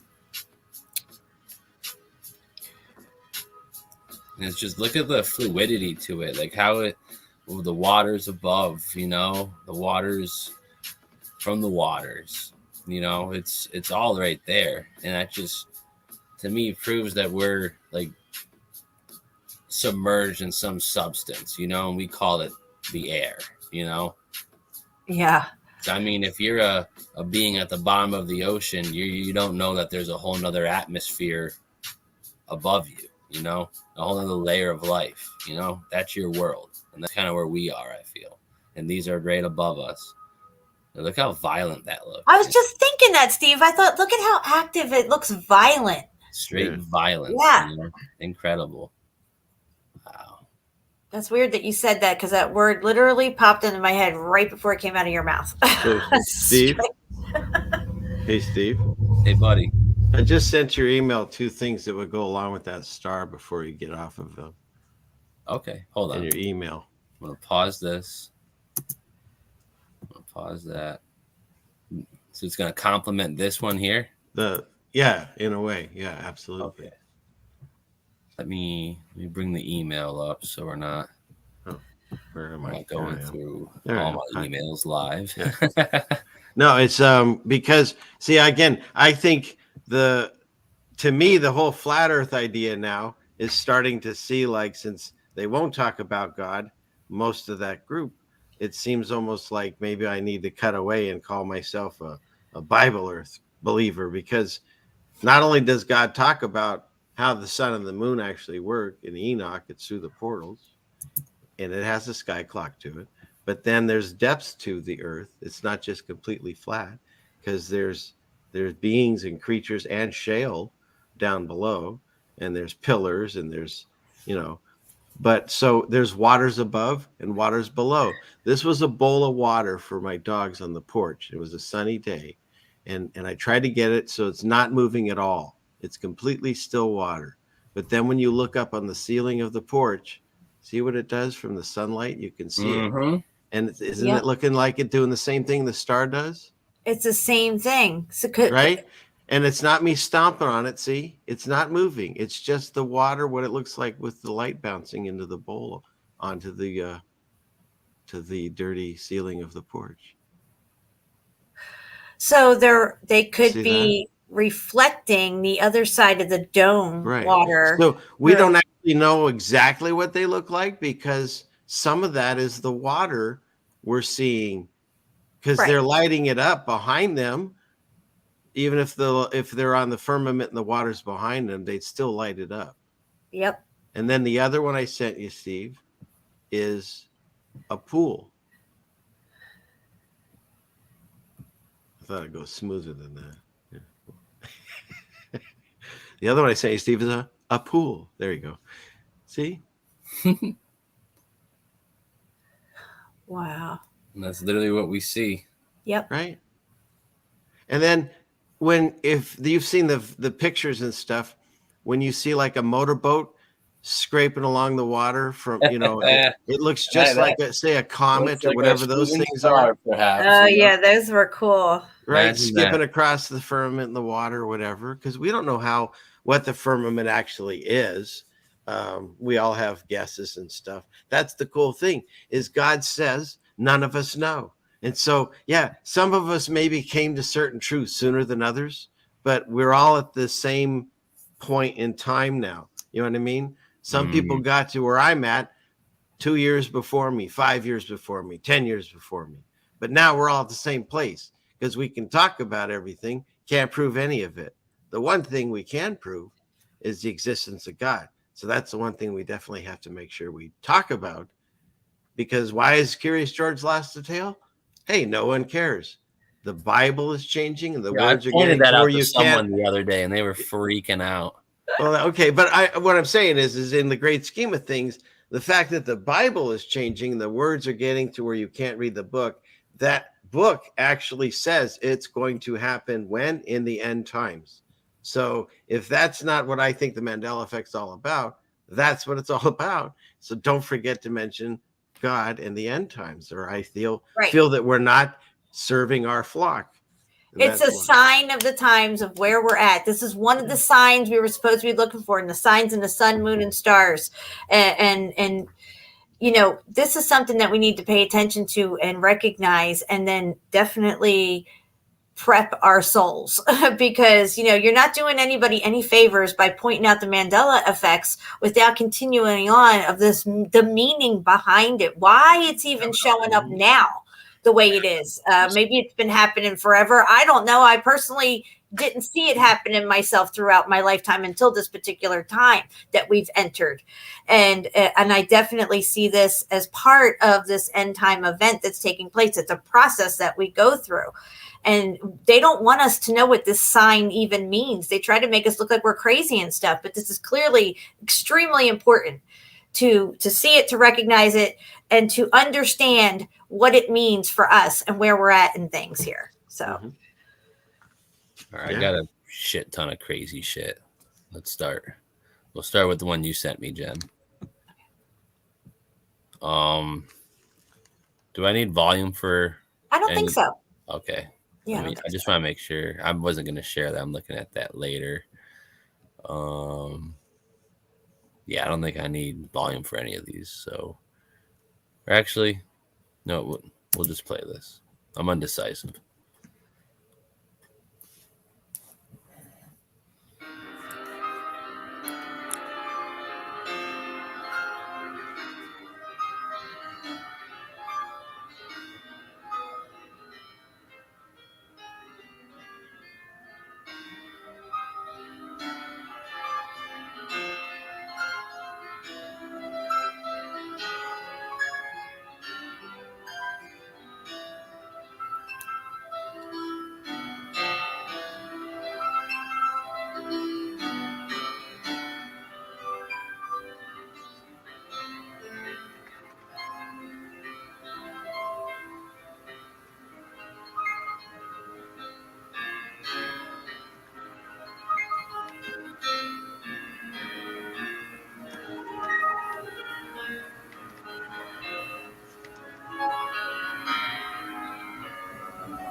Wow.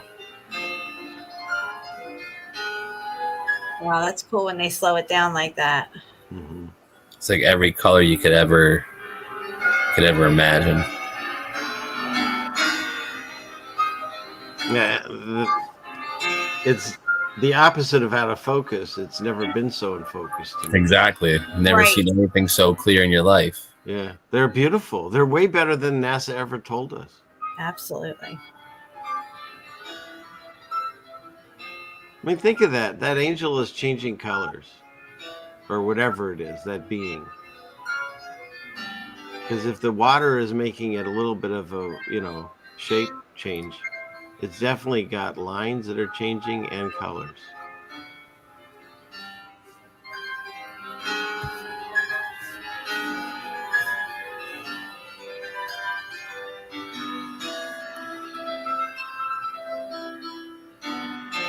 And I'm willing to bet this was recorded on a tripod. Yeah. So he's not moving, No. And he's doing a great job. I did some, well, you'll see some of mine, but nowhere near as nice. But seriously, you can do it with an iPhone now. They're so close, especially if you get serious on a good night. I have it on one of these clips I have. It's so easy now. Yeah, like cymatics. That's the word, Steph. You're right. Actually, you know what? Check this out. We were talking about faces, right? This is kind of sketchy.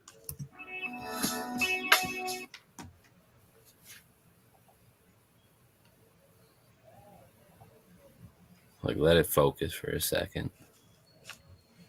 Dude literally thinks he caught an alien face, and I don't think he's too far off. I was checking this out a couple weeks ago. I've seen stars look like faces. Nah, this is like... They're usually no bueno, though. This is the most no bueno face you've ever seen in your life. Look at that. Oh, God.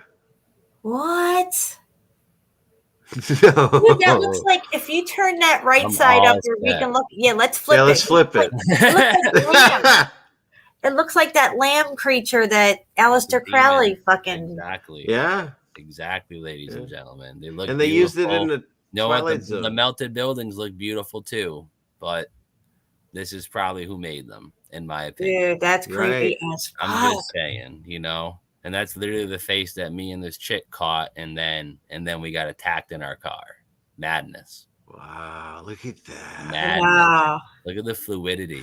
His camera's out of focus. No, shit. That's camera's out of focus. You dip. Right. My butt. Oh my gosh, dude, that's creeping me out. I got the chills right now. Wow. I feel like I'm getting attacked. Wait, what? No. Oh my gosh. And it looks kind of reptilian in a It way is. too, It you is. know, like I'm getting these chills now. Good job. Jeez. Why does this only have 2,000 views? That's nuts. Because it's real. Yeah, exactly. oh, you're gonna have to send me that stuff. I'll Yeah. put it in the chat right now. Here. Go boom. Copy. Where's the stream? Got 2,000 tabs open today. You sounded like me. I'm sounding like the old man ceiling fan over there. You Why you dropped always it? gotta hit me with that? Oh, sorry. All right, thank you. I Here's got just it. some more photos, videos, whatever. This one's not bad. Let me get to some of these like gnarlier ones. Like, yeah, look at this son of a gun. Just absolutely just morphed. Probably the same exact one we just saw, perhaps. I mean, not the one we saw two before. The one that Jen shared with us. Yeah. Looks rather similar. You guys are seeing this, right? Yeah. Oh yeah. Okay. I've seen. Just making sure. Been there where I'm talking about a screen share. Not there. Oh yeah. Many a nights. Thanks for the confidence boost there. I was talking about me, but if the foo shits, man, whatever. It does. The foo shits. Oh, why? How do you say it? oh my gosh. But yeah, for anyone to say these are out of focus, I don't know what you're talking about, man. And if you're allegedly some fucking like famous YouTuber who like does nothing but like works with cameras and gets film of set of luminaries in the sky, you're a joke, bro. Straight jokers. Like, look at this thing, out of focus. You put it in focus, it's just a beam of light. That's out of focus. That's what NASA does. Exactly. When they draw you a cartoon. Exactly. Look at this sucker.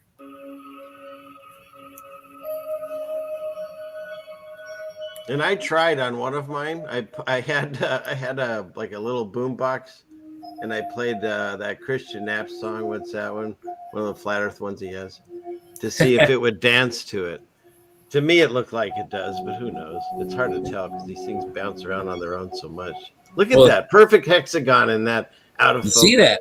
Right, bro. Yeah, right. Out of focus, but layer, pinpoint, Maybe is it 8 sides? I don't know. Dodecahedron 12. How many's on that? That's a lot. Going. Look at this thing. Just busting. Nice. No, I know this is the one. This is one of the stars from the photos that I got. And I mean, if they were out of focus, why are they all different? I mean, if they're out of focus, how come when you pause this, you can literally see a face if you pause it at the right time? When I mean a face, I'm talking like the most like scariest shit you've ever seen. Like, You did that on a stream. I've seen you do that. and no, I don't want to do it, but I'm gonna just slow it. Well, I'm just gonna slow it down. Yeah, let's get 360p. Great. We're gonna. But you know what I'm saying? If they're all out of Just have focus, a part. they should all look the same. Why do some of them do this and change colors and others look like Exactly. hexagons or whatever? Somebody's fibbing. I got one that had like a dot moving around, like it's weird. Moves around back and forth inside it. You got me into pulling up all these because I used to do this all the time, and then never did anything with them. I got into shooting the moon. Well, and you the know how they stars say and the each sky and what? they say each of the angels had different qualities or traits attributed to them. Yeah. So maybe this is why all the stars look different and have a different vibration. You know what I mean? Right. I agree. But that's what I'm saying. If you believe that we're just out of focus, then all the pictures should look very similar. Yes. But no, they're all extremely different and unique, like you just said, like spirits or whatever they are, entities, whatever you want to call them. Like what I'm seeing here is like something just opening its mouth, like repeating. Was it Richie from Boston who showed these pictures originally with the faces in them? Yeah, I think I saw it there. Yeah. There's some weird things in there. You can definitely see weirdness. But remember, there's certain angels they talk about in the Bible that do this, and they shift around, and then they got ones of the wheels, the Ezekiel's wheels, with all eyeballs and stuff, and they all work in different, like they all turn different ways, and it's really wild. So what we think is, an angel, it's what we see in Hollywood, but no, they're all different. I just see this one trying to bust out, Rich. I don't know, man. Well, he could be one of the fallen or the watchers there that are stuck there. Yeah. That's what I'm trying to get at. I planets are. think that all the ones that are dancing and coming out of place in 90 different colors per second, like you can literally see something trying to escape from the top of here. I don't know if you're seeing that or if I'm not, but it's trying to. It looks like it's pushing its arms and its legs out, like let me the hell out of here, Yeah. He's had enough. He just shaped the ship into a fucking scorpion. I don't know if you saw that. Like, look at this shit. But he can't get out until he's let out. So exactly, he's just gonna bang against his head against the chambers or whatever that is. With the key to the bottomless pit, know. Imagine that. That'll be ruthless. All set, bro. Right? Absolutely all set. Well, these are just incredible, Yes, Mr. Cut Folks is right. Stars are alive, 100%, and everything is. I'm not to sound like a tree hugger, but even though I love being one now, how is it not alive? Right? But think about even the Earth, proof that it's alive because you can't grow stuff on a dead thing. So that right there tells you we live on something that's all connected. We're all connected, all of it. We're in the same dome, whatever it is. That's why the energy matters. Good energy is going to be helpful. Negative is not. Oh, and camera's off. You're okay. I'm going to find us a video real quick. Please hold. Well, as far as we're being asked, the star's demonic. See, the thing is again, this is the channel of people that we say we know nothing. But you can ask us. We just tell you we don't know anything. But from what I understand, from what I've experienced in my teachings would say that they're entities up there. They're in the firmament.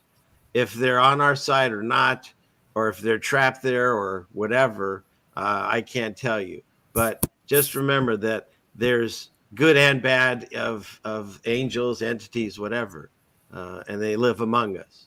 And so we'll never be able to discern other than if, say, that star starts messing with you, maybe, then I'd say it's demonic, How would a star mess with you? Shine a light at night and wake you up in the middle of the night? Have you guys ever seen the wandering stars go over you? I have seen them here. The wandering stars. Starlink, you mean? No, I mean the wandering stars. There's wandering stars. Well, they're not planets. They're wandering stars. Yeah. They're all connected. That's wandering stars in the firmament. Right. Yeah. So there's one that goes over my house every night, and there's one that goes this way, and then there's one that comes this way at two different times. And I catch them every once in a while, and I'll be like, I see you up there. I'll talk to it. Yeah, I see you moving along.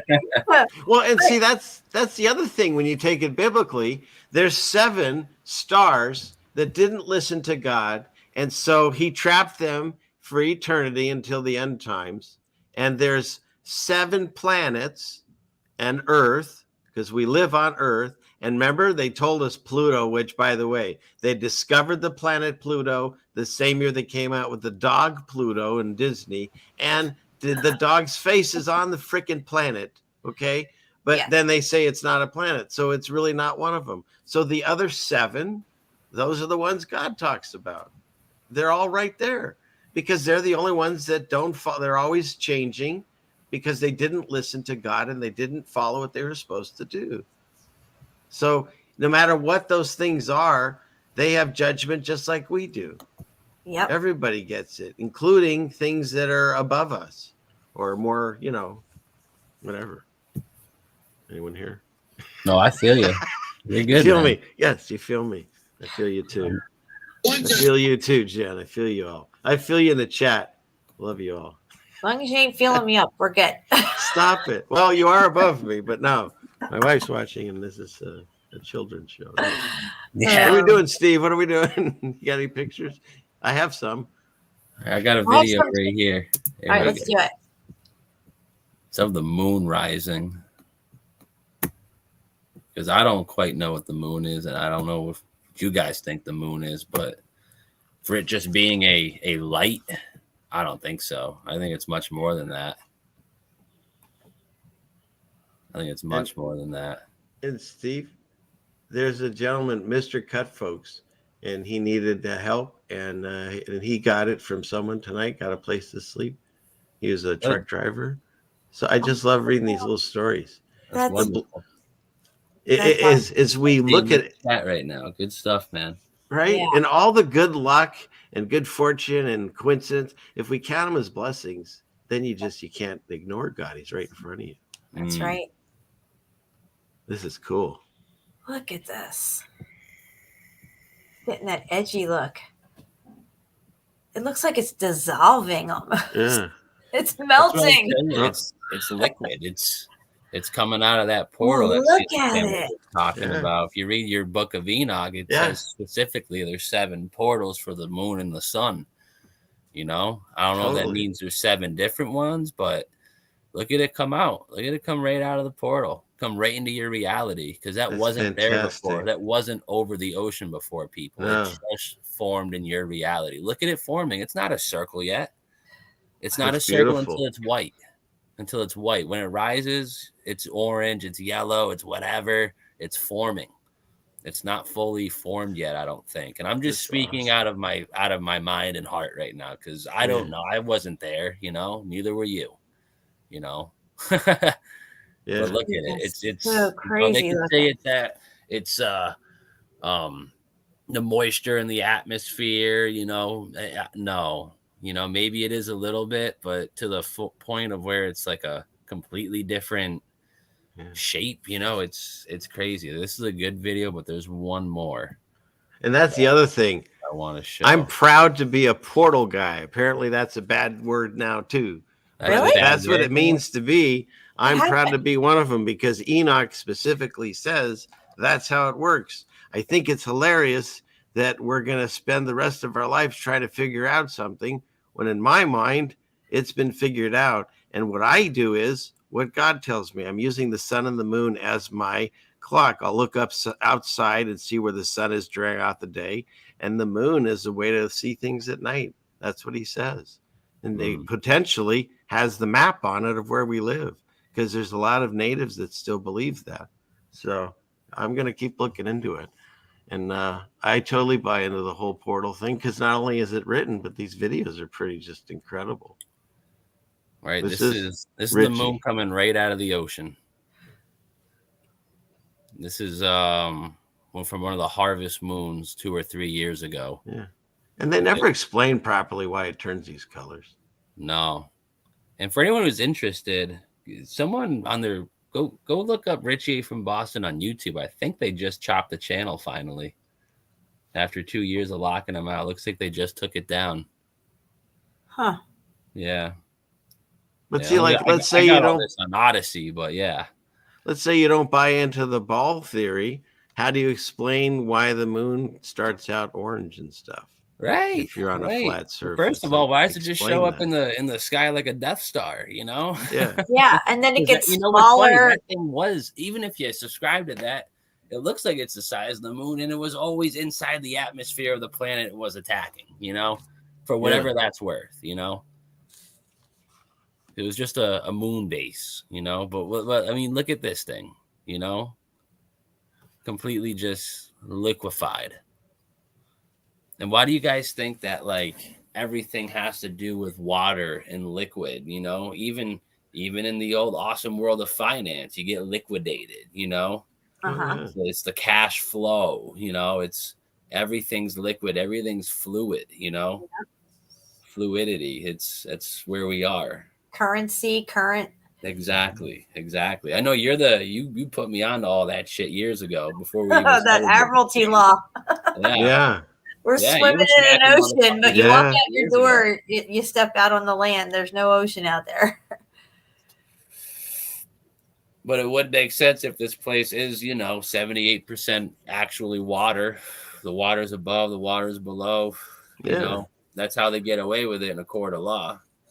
And according to Enoch, the sun gives a piece of its light to the moon, and there's a calendar, and every so it gives it so much until it fills it full, and then it sends it back until it's dark. That's the way it's described. And the moon is a lesser light, but they're the same size.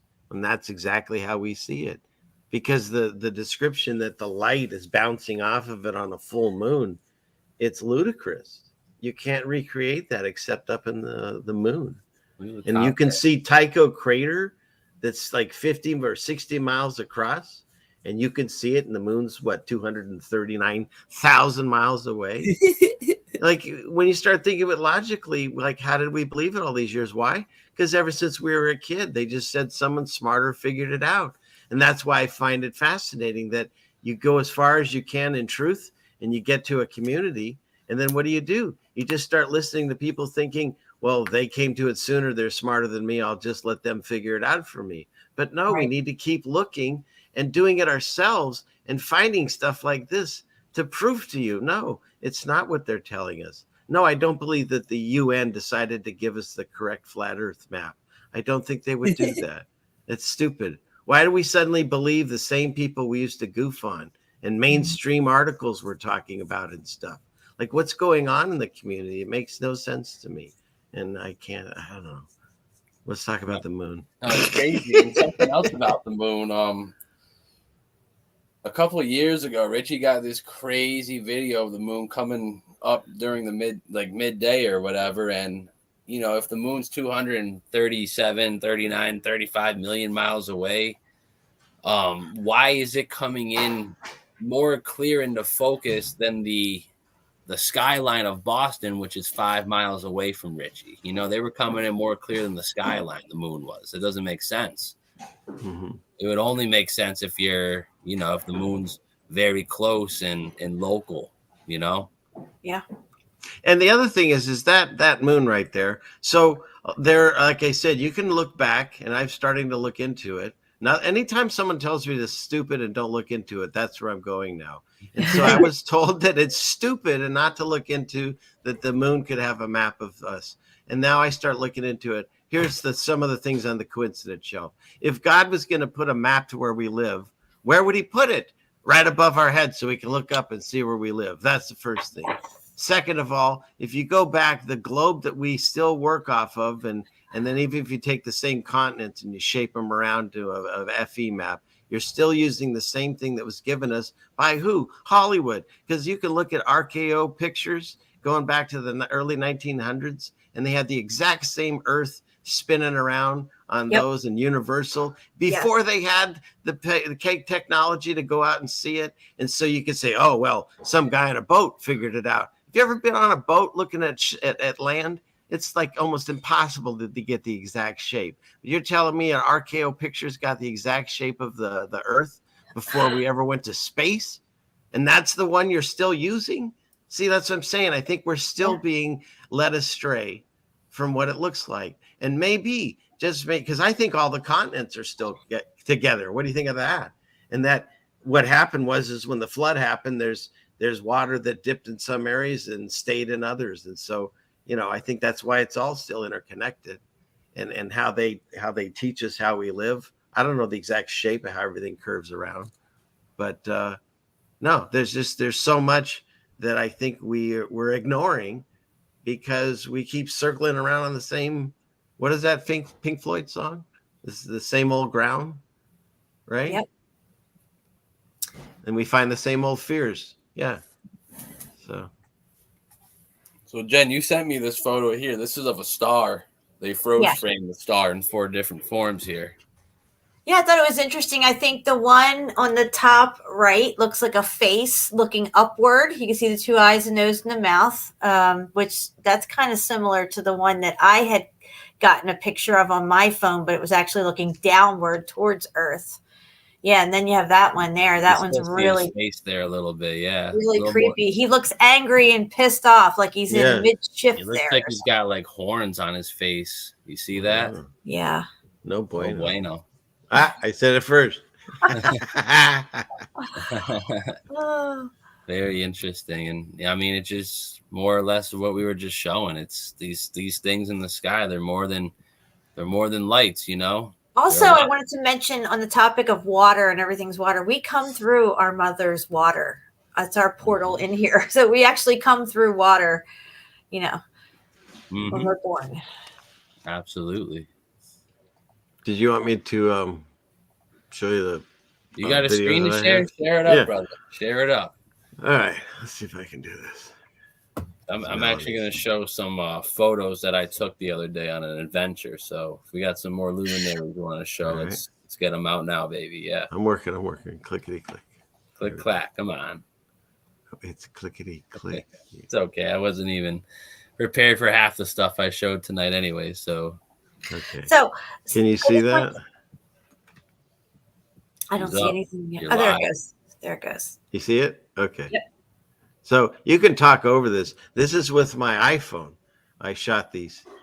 And do you see? I've had it on a tripod. It's hard to see. It's really tiny, but Oh, I see it. You're good. Oh, bud. yeah. Crystal clear. And of That's course, probably you were saying that's what Sirius then, huh? The blue one. no, that one's a plane. Sirius, let's see. Sirius is on a different one. But see, I tried to show you what it looked like. Let's see. That one's hard to see. Let me see. I've got better ones on here.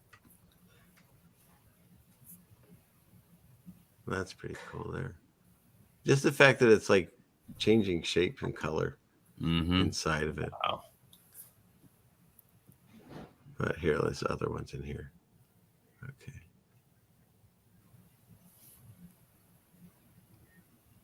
Not bad for phone. What I don't understand is Crow, if that's who we're talking about, I'm going to mention that name. I'm sorry, whatever. But he was saying that this is what they were and showed videos on this before about the stars. And now he's saying that it's out of focus.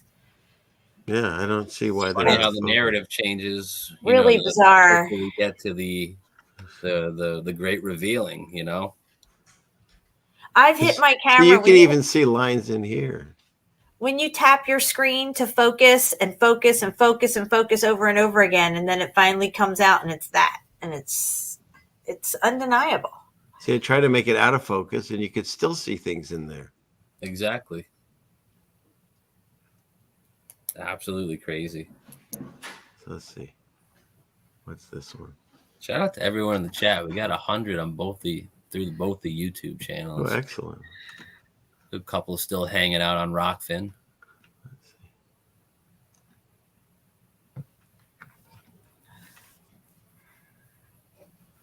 Uh-oh, I lost it. There it is. See that? Anyways, let's go to the next one. These are all just taken with your phone? Yeah. So this one is Sirius, the blue one. There. This one's a Sirius. See how blue it is? Yeah. Sirius, and that other one doesn't freak out like the other ones do. So the other ones seem to be in a prison. These ones seem to be in their spots like they obeyed God's laws and they're doing what they're supposed to do. Maybe. Whereas the other ones look like they're fighting to get out of something. You know what I mean? Where this one They're just doing looks anything and everything they can to break free. Yeah. It's crazy. Sorry about the camera work, but I was just starting to figure this out. Someone in the chat said you can't be serious. Nice. Let's see, what other ones do I have on here? This one was weird because this one had lines and dots and stuff that went across it. oh, this is cool. Wow. See, and I would focus out and focus back in. Oh yeah, look. See at how those that. lines are moving? Because it's not a tree or anything. That's why I focused out to show. And Dude, then I think this one, badass. right? And this one I think has a circle or something show up on it. There's something going through it. It's like, what? What are we going to call that? The star wave? Star wave. Star wave. Personal star wave, yeah. Yeah, I'd back out to show you there's nothing around it. It's just what the star was doing. What? Do you see that? Do you see that? That thing that went by? Like some weird eyeball or thing or something. Let's see if I can stop it. Oh, I missed it. Let's see. Let me back it up. What you got to do is take screenshots of each.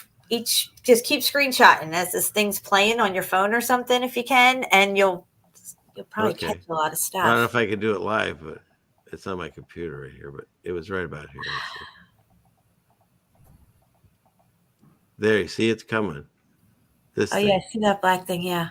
See? There it goes. Oh. Yeah. What was that? What What was so that? weird. What was that? Would have What been like focus thing was shit. that?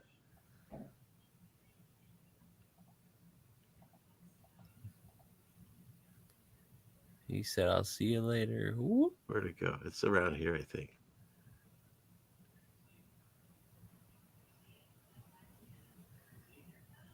There. Wow. It's so fast. Right? Right?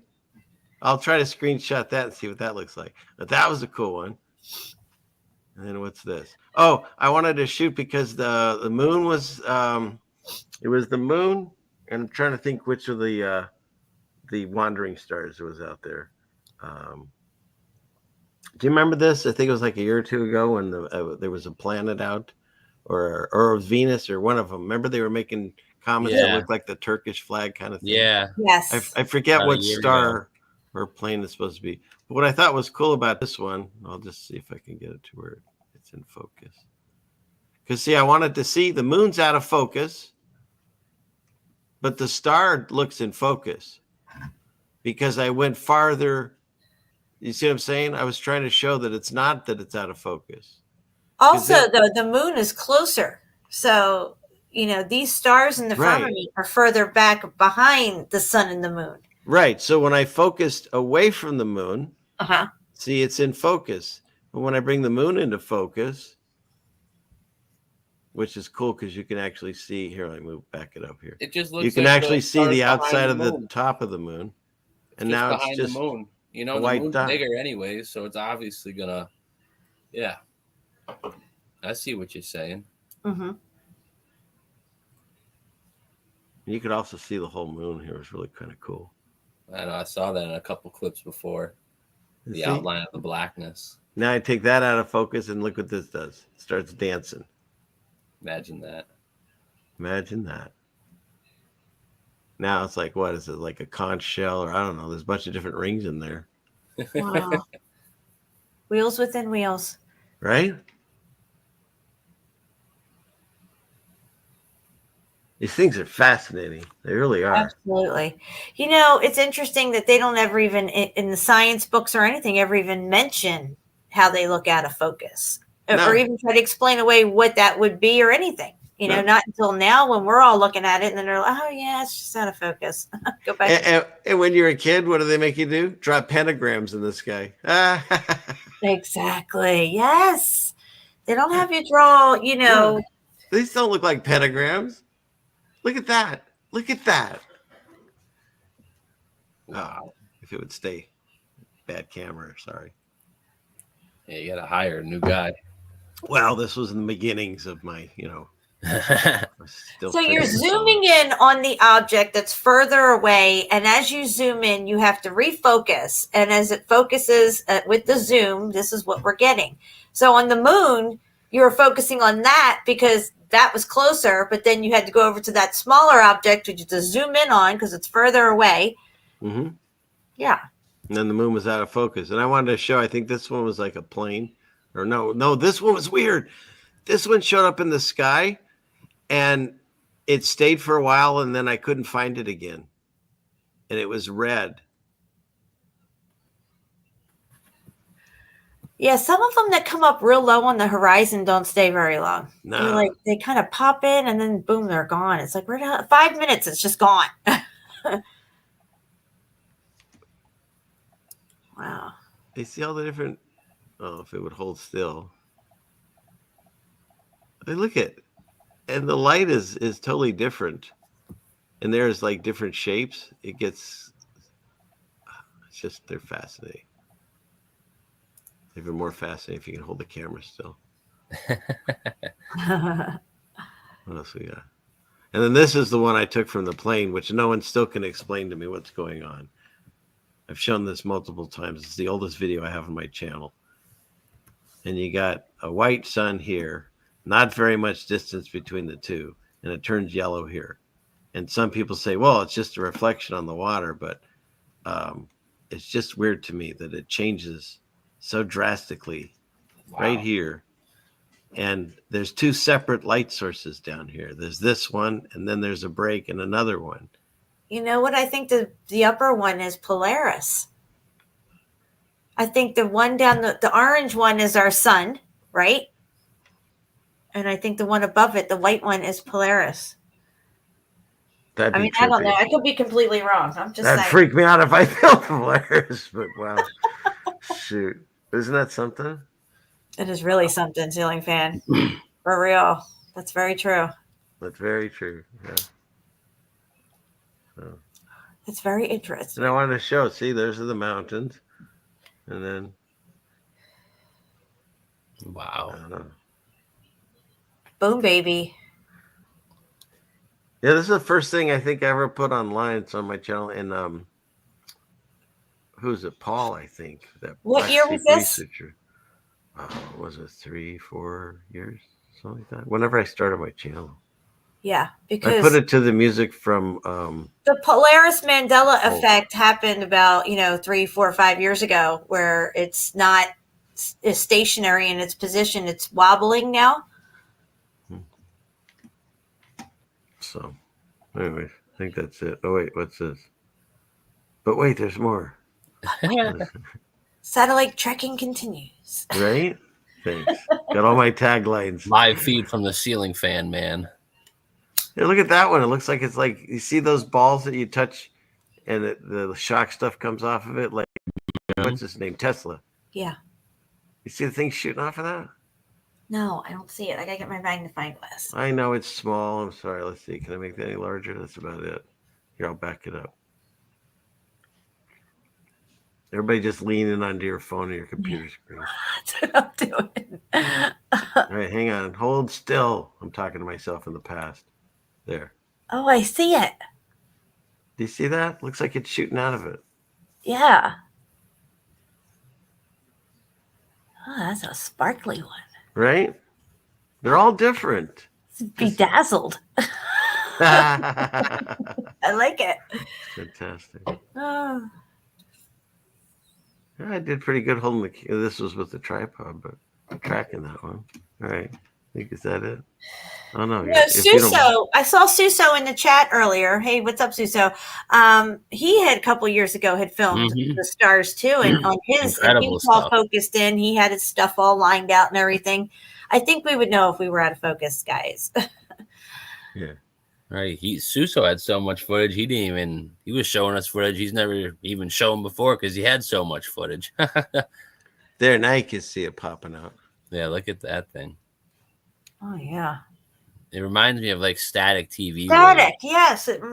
Dude, as soon as you said static, it was already in my head to say it. What is going on with us tonight? Get out of my head, Steve. No, I don't want to. Look at that sucker. That's a moon and a half. Right? Well, technically it's 3/4, but yes. Yeah. Probably 2/3. I don't have the ad libs here like you. No worries. No memes. Meme free zone. Meme free. I've been told I should go that way too. Look at how cool that one is. You can see the top of it like a hat. Isn't that wild? That is wild. Now, how is that possible on Ball Earth? You know what I mean? Like, what's causing the bottom of a light like that? It's freaking great. But if you read Enoch, it says that it gets that light from the sun, but it gets it. It doesn't like beam off of it. It feels to me like this, if we're set up like some kind of Tesla, torus field here, right? That the sun and the moon is a positive and a negative. You know what I mean? They balance each other out that way in the system of how it works. Well, see, I don't think that the moon is physically getting the light from the sun. I feel like the sun would be transferring its energy towards it. Well, that's exactly it. Yeah. It's not, because the way you were it's not saying shining on it, it sends thinking, it. Yeah, yeah. Right. No, you're right. I misspoke probably. It's not shining on it. I'm just trying to not get us on another timestamp, No, you say it right, Stephen. Say it again. You're better. with words. I'm just saying how it probably is. You know, the sun just gives the moon some of the energy, but at the same time, which sun does that though? You know, because me and Jen, we've pondered upon the powers of this black sun that these people evidently worship. You know. Yeah, I think there's more components into this than just the sun and the moon. The sun and the They moon specifically worshipped on something that they leave out of the text for us to go look upon. You know. Yeah. They're only the ones that are privileged enough to hear about and know about these things. And I'm cool with not knowing, but I know y'all lying. And the other thing is sometimes, and you can still find it. There was I think in a Japanese town, a whole city showed up in the sky. Yes. And well, I was filming this again with my iPhone, and it looks like mountains up in the sky. And like we were zooming in on it, and it just started getting really wild up there. Oh. Like almost like we could see through, like, is this a portal that is opened here and we could see something? I don't know, but it's almost upside down too. See, and you had blue sky here, then whatever is white clouds, then yellow clouds, and then this opening here. This wasn't lit up, see, but the stuff behind it, whatever these things are. Oh, yeah. See how blue it was? Weird. Looks like mountains, see? That's so crazy looking.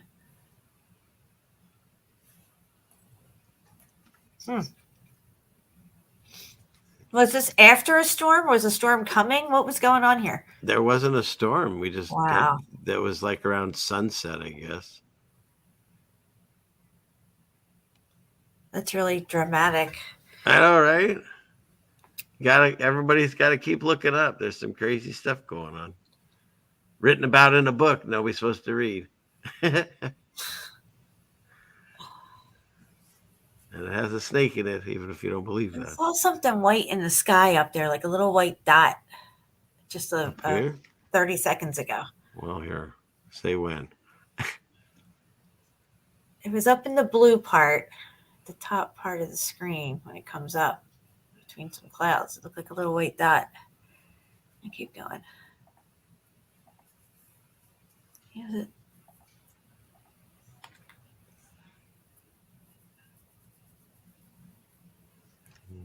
I don't know. I don't see it.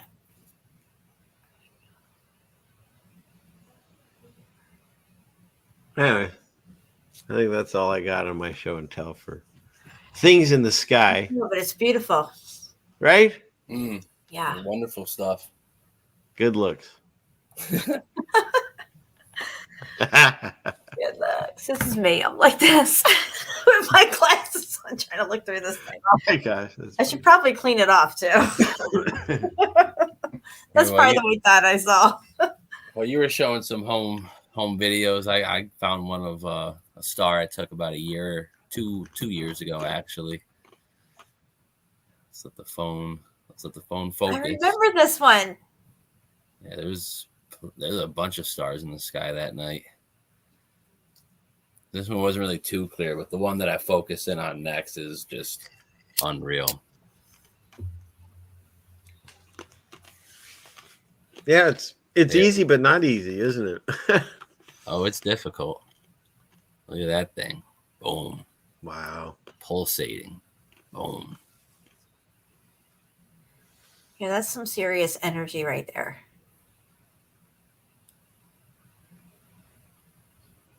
And then look at this thing.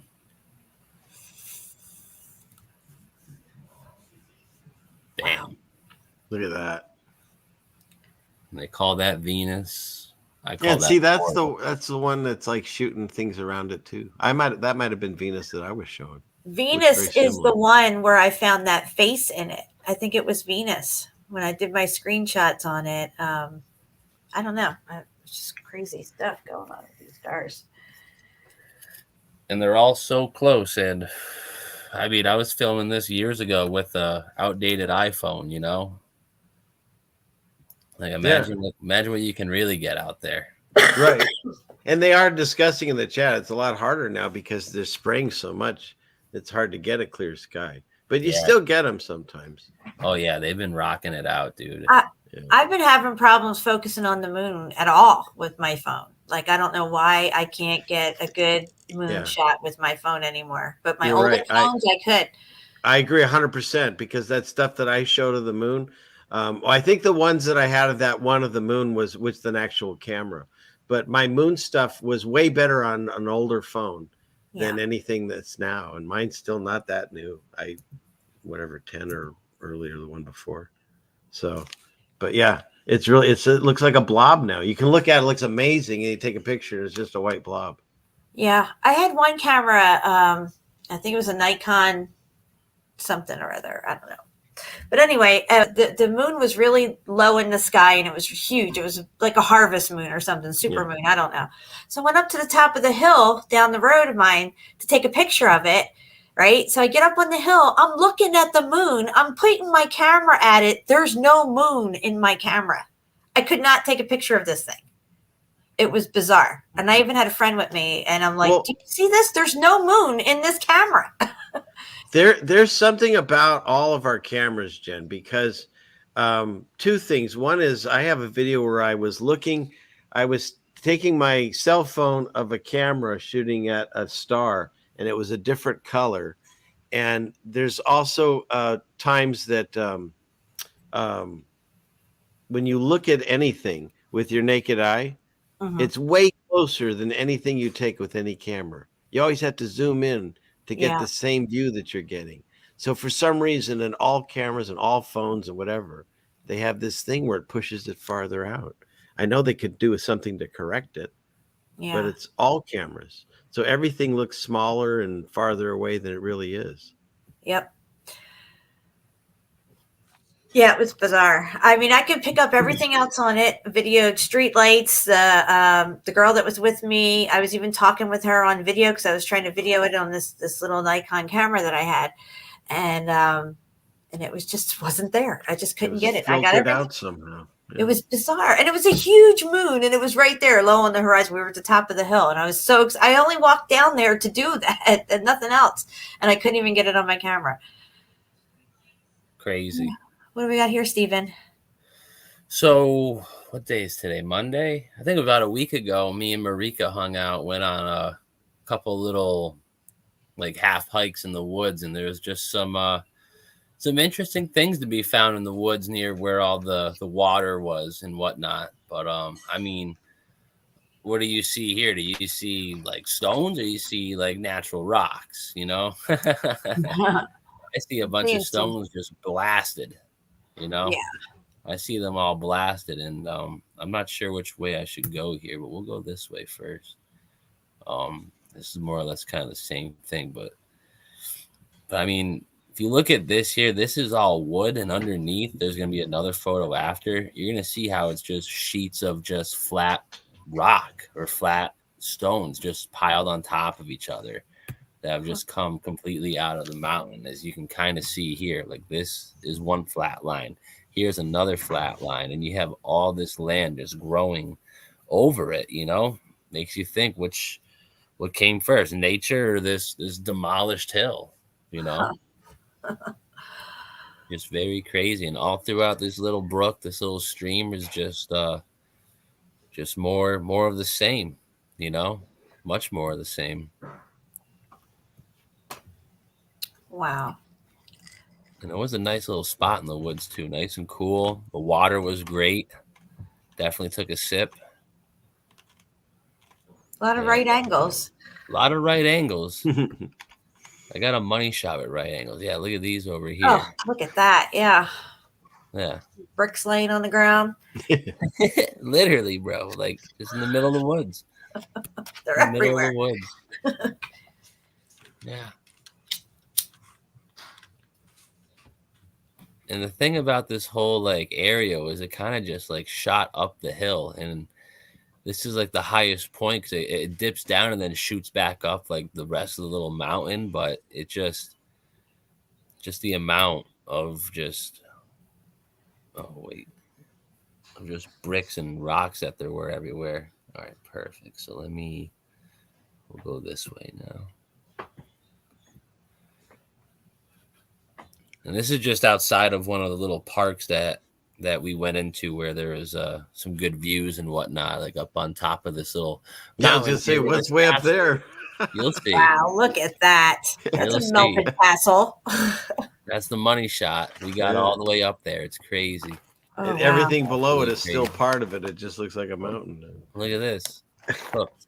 Absolutely cooked, Jen. Yeah. This whole Where's place. the rest of it? Exactly. My biggest question. So you guys go up there to that stuff up there? Yeah, look at the Dude, shit look at along the way. this. Wow. Right? That's all muffed up. Muffed up. Like, holy cow. Like, just complete annihilation. Just another view of that there, but you could see where the bricks were in. You could see the snot coming out. You And could you see could- it all. Sorry. Yeah, and it looks like in that crevice there see the brick in there? Look at it, because it's fallen away. That's the interior. The outer bricks have already ballooned out and stuff, but that's like the interior brick, dude. That's a good shot right there. And look at these. These like little, they just popped up out of the ground. Like these little, I don't know. I mean, this is like come from a distance away, but the entire landscape was just looking like this. You know, very, I don't know. It looked like, well, actually, I got it up because I'm home. Where is it? Reminded me of patterns like this, perhaps. You know, the electrical discharge ones. I just thought it was very interesting. I thought they kind of looked not exactly the same, but I mean, you could see it here, and It's melted. Oh, it's melted for sure. Yeah. It's melted. I see the lines you're talking about, though. Yeah, and these are from the distance. I have some ones that are very close up, and you're gonna be like, what in the heck? What's the next photo here? Yeah. I mean, look how it just shoots down, you know? Wow. You can see all the way in. That's interesting. Highly interesting, right? I think the next photo here is just a view off of the top. Yeah. I don't know why. Whenever I upload these, they never upload in order, so forgive me for that. But this is on top of the castle that we just saw at the bottom of the photo here. Okay. So we're on top of this now. All right. I think we're somewhere over here. Yeah, it's just looking Nice. at the landscape, you know, little flat Earth action, and just some of the beat stone all around it. And I forget what the name of this castle is, but the plaques right here. We'll get there soon. But it's made in homage of another castle in Scotland, Castle Craig, I believe. But I don't want to quote it just yet. But I mean, Craig. Oh, wow. Look at those cooked bricks. Do Do you think they made it that way, guys? You know what it looks like they did? They just poured a bunch of mortar and then just started placing random rocks in there. Yeah. You know, and hoping Maybe it from a would stick distance, together. just chucking them. Yeah, literally. That's what it looks like. Is that how it works? I don't think so. Look at the inner chamber. Skilled masonry here. The entirety of it is just cooked. There's a Wow. little doorway. And I think there's a mantle on here, you know. Nice summary. Huh? You got a troll in there looking through the window at the bricks. Didn't even notice that. Yeah. That's funny. And it is Castle Craig, but I only hear South Park when they say Craig now. Is that funny? Craig. Yeah, you got this border that went all the way up the side of the castle, or whatever you want to call it. But like I said, you look more into the dirt, you'll see these lines everywhere. Yep. Everywhere. And this is just the beginning. Look at this place. Wow. Middle of the woods. Look at the ground, even the ground going up to it. Exactly, Jen. Exactly. Wow. Look at the striations. Look at that. That's what we call melted as fuck. Right? MAF. That's my next shirt. MAF, melted AF. Yeah, just, I mean, huge structure. Look at this thing. Do you think they built it that way? Come on. Look at it. Just look at it and use your common sense. I'm gonna go with no. Like I said, the border of this goes all the way back like a good couple feet, and then it just right into the ground. And right on the other side of here is a cliff, you know? And these guys are really good at Tetris. Yeah. Oh, look at this. It's melted. Look at that, guys. That looks like some of the stuff I was showing on Martin's show. Yeah, how it just cooks in. Like, you wouldn't build something on top of this. Right. You know? Like, oh, that's our cornerstone. What is it? Don't worry about it. It's always been there. And just a shout out for anyone that did not see Jen on Marty Leeds the other day. Marty Leeds, shit. Martin. Don't say that. Martin Lidke. It was her best presentation by far. It was amazing, and I definitely think everyone should check it out. Not now, but later. Fantastic. Yeah. Thank you. But you know Edit what that other part out, Steve. Sorry. These little poles were sticking out of the side here. I couldn't really figure out what those were. And it looks like there's another piece of metal just off to the right of that one. See how it's long and flat? Just over a little to the right more. Right there, that long flat thing. I don't know if it's a flattened out brick or a piece of, okay. Yeah. I gotcha.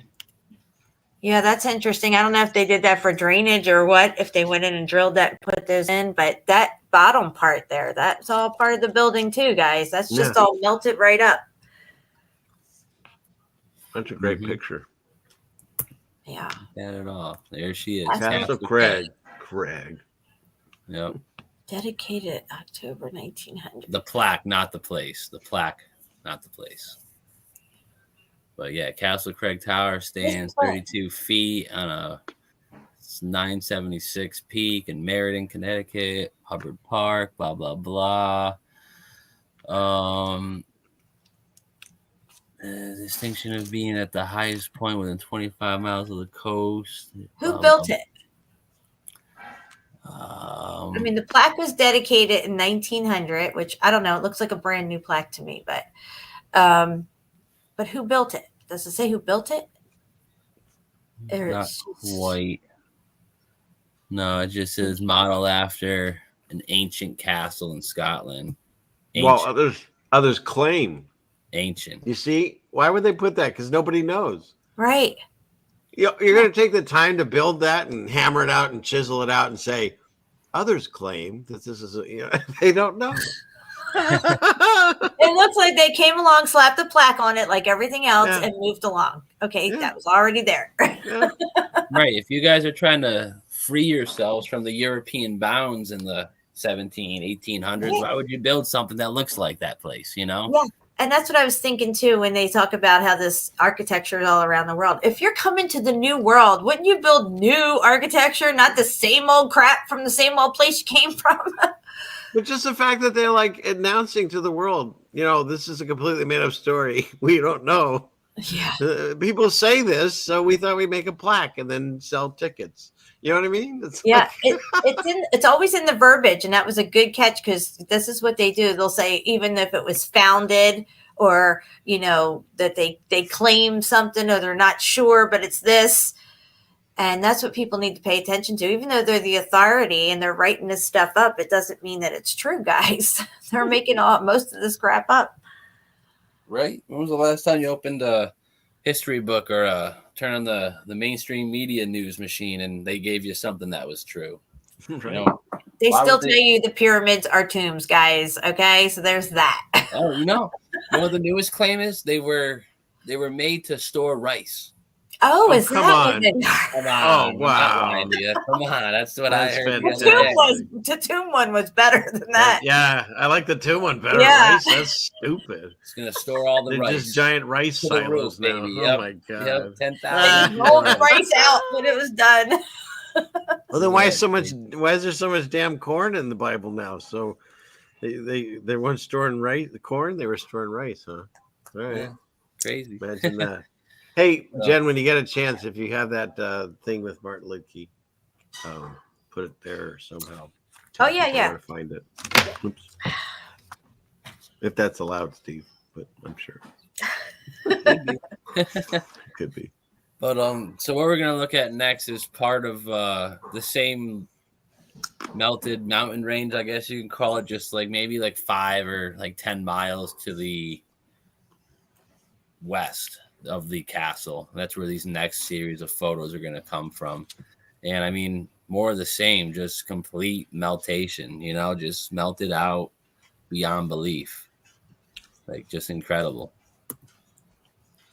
And like, look at it just shouts Machu Picchu to me, you know? Oh, yeah. Look Mhm. at Like, this. look how high we are. You know what I'm saying? There's no other mountain ranges that are higher, you know, in the surrounding areas. And you have all this incredible stuff on top of it. Absolutely incredible. Yeah, it looks a lot like Mount Chiha does. Yeah, look at it. And it tears down. Crazy. It Crazy. took millions of years to form, Steve. Yeah. And honestly, in between here, there's a little cave, you know. I want to get in there some way, somehow, someday. Yeah. But Rappel yeah. down there. Mm-hmm. Right. Yeah, look at these just Wow. it'd be a terrible fall. For shizzle my nizzle. I don't know if I'm hip enough to be on this show anymore. Look at this. Look at the brick in there. My God, what's going on? Right? Incredible. Yeah. I was just up here, just like, wow, like this is the most craziest shit I've seen. Now, see, before we had new eyes, we would just be like, wow, look at this. This is cool. But this is just a whole nother level with these new eyes. Right. Marika's trying to stop me from like jumping across and shit. I love it. I'm like, I'll be okay. Yeah, it's good to have somebody with you when you go on these adventures because you can just get so into it and take the wrong step. Correct.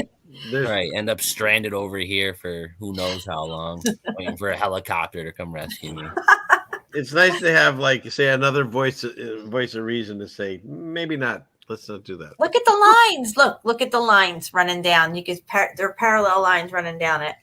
All over the place, Jen. Wow, that's a melted brick wall that fell over or something. The whole side of it. Like, just look at how it just poured down. You could see it. Yeah. Look at it pour down. Is that the sound it made? It did.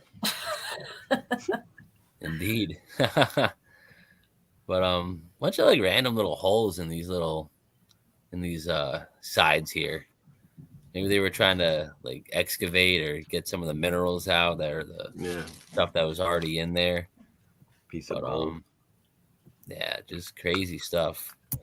Damn near megaliths up here, you know. Can we zoom in on the floor part of this structure here? Wow. Look at it. You can see how it was running down over itself here too. Yeah. Mm-hmm. It was Just bubbling. flowing. It was literally just bubbling. Yeah. And she just stopped out of nowhere. You could see how it was all up here and it's just coming down, coming down, coming down. And look at this. You can still see some of the lines in here. Mm-hmm. Oh, Incredible. that's wild.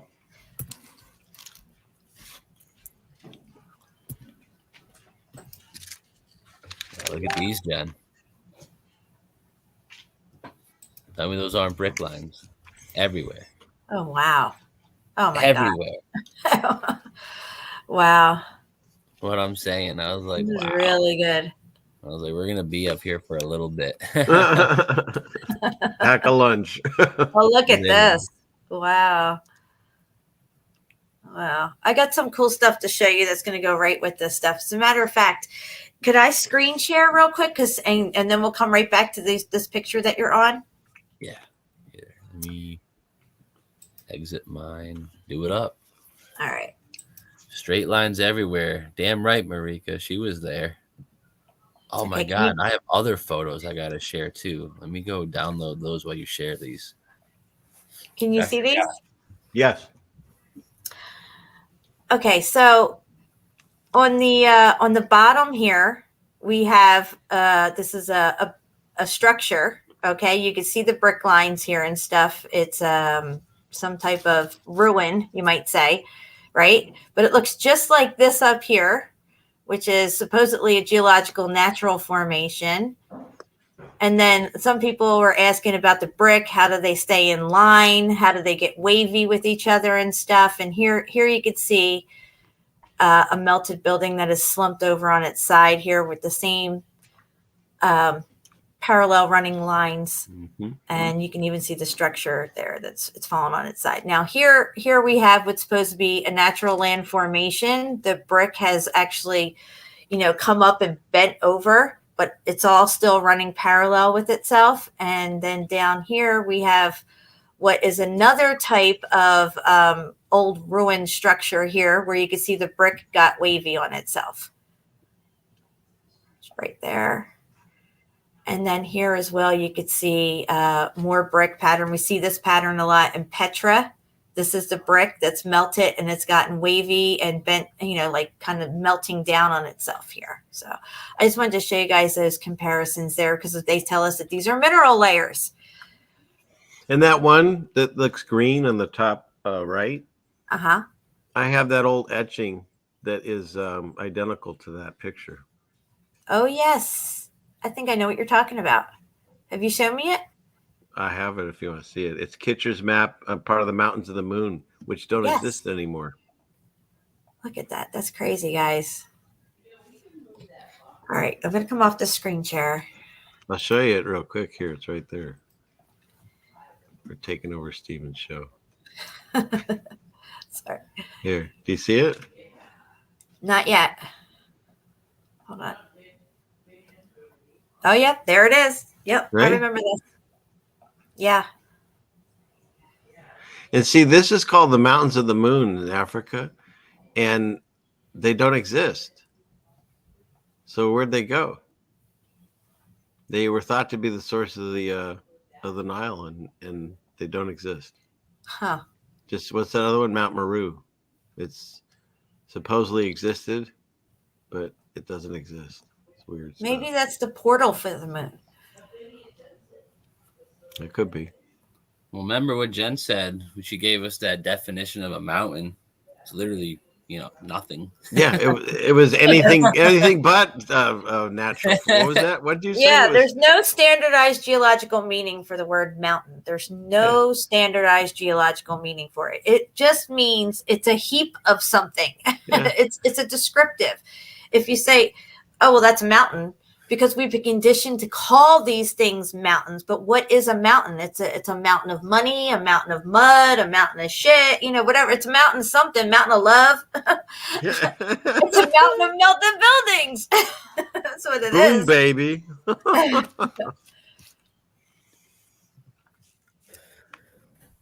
Meanwhile, back at the melted building. There's more just muffed up landscape, just crazy meltification all over the board. Like, how could you not see it?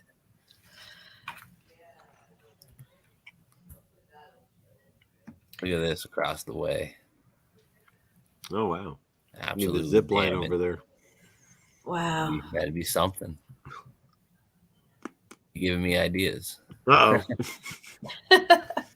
Bruce Wayne's going to have to call backup then and get his bat cave in order. But yeah, incredible stuff. These alleged mountains, Like we were saying before, Ceiling Fan, you don't see like 200-year-old trees on top of mountains or on top of anything like this. The oldest tree we have here in Massachusetts is only like 250 years old. So like something's going on there, I feel. There should be trees that are hundreds and 1,000-year-old, Mm-hmm. Very good point. Oh, this is where it gets interesting, Jen. Look at this stuff. Oh my gosh, look at that. It's completely popcorned out. Yeah, that got cooked. That is definitely a brick wall. There's no doubt about it. Underneath it all, Jen. You see how I'm saying? Mm-hmm. Incredible. So they traveled through the land and observed how the end was for the criminals. They were not availed at all by their gods when the command of God came. I'm sorry, I'm reading some of the Quran here.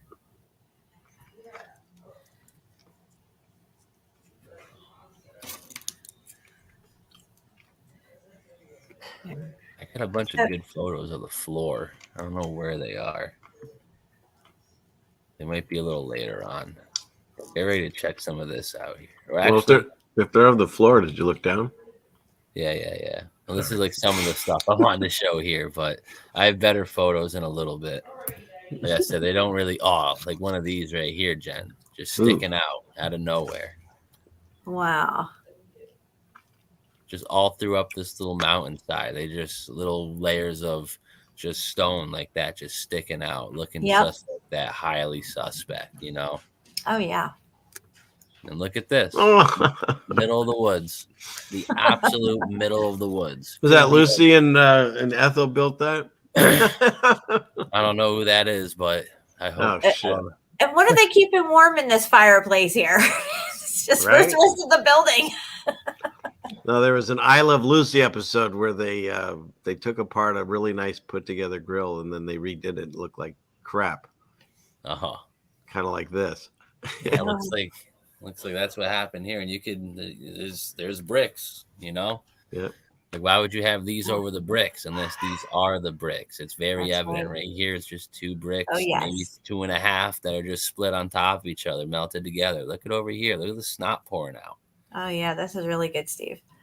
Crazy, right? Good looks. Good looks, man. I would have went in further in here, but it was just like blown out. Wait, you hit a brick wall? Nice. I see what you did there, Jim. The craziest bugs you've ever seen in there. You need a rim shot guy. Anyways, what? I don't look at this. It was like popping out of the side here. Like the plate they made it upon, maybe. But then that's the money shot. Oh, there you have it, guys. There you have it. Boom, baby. They're like, hey, what should we put in here? I got an idea. Let's just randomly throw some bricks in here to make everyone like perfectly fit of it. Well, look how they're some laying right here. Let's do it. Well, look how they're not straight, you know, they're bent. A little wavy. Look at the one that's wavy at the very bottom of the row. Just like what I was showing. There. Look at that. Oh, come on. Yeah. Bricks can't melt. Give me a break. Incredible. I was stuck here for a minute. Just in the middle of the woods, you know. You really wouldn't believe it. The Hobbit house. Literally. Oh, the house is gone. You know, but the foundation's still there. That's right. This is around it all and just kind of disappears into the woods. You can see it here. Boom. That was the foundation line, at least of the room or whatever. Oh, then, yeah. This is more on top of the mountain we were around. Like I said, I don't know why these aren't in order, but you got these 2 random little holes. Maybe they were water sources. I don't know. Like the plumbing. Yeah. Like there's a fountain there to drink out of or something. Then like you look at the floor everywhere and it's just, you know, it just shouts this to me, you know. Yep. Maybe not on the exact same scale, but definitely was just like all throughout, you know, lightning from God. And that pattern repeats and repeats. That's the same thing if you looked at our lungs or our veins. Exactly. It's all the same. Tree branches and tree roots, they all look like that. Yep. Look at that. Wow. Those lines are cool. Look at that. It's just veins, you know. Literal veins. That looks like the streets of Pompeii. Because Marika, she was bringing me up here, right? And she's like, I gotta show you this snake rock. I'm like, snake rock. She's like, we're gonna be really high up on a mountain, but the top of it looks like scales. And I was like, interesting. So we go there, and this is what she was talking about. And I was like, I was like, I don't know if there's scales. I could see that, but at the same time, it's just shouting electrical like discharge, you know. And in a way, Jen, to me at least, it kind of looks gritty, you know. But I did see the skin and the snake. I see it too. Oh yeah, I was like, we're on the back of a turtle shell, maybe. Who knows? Who knows, man? That's cool. Yeah, I thought it was pretty gnarly up here. Wow. It was such a beautiful day for it too. That was the best part.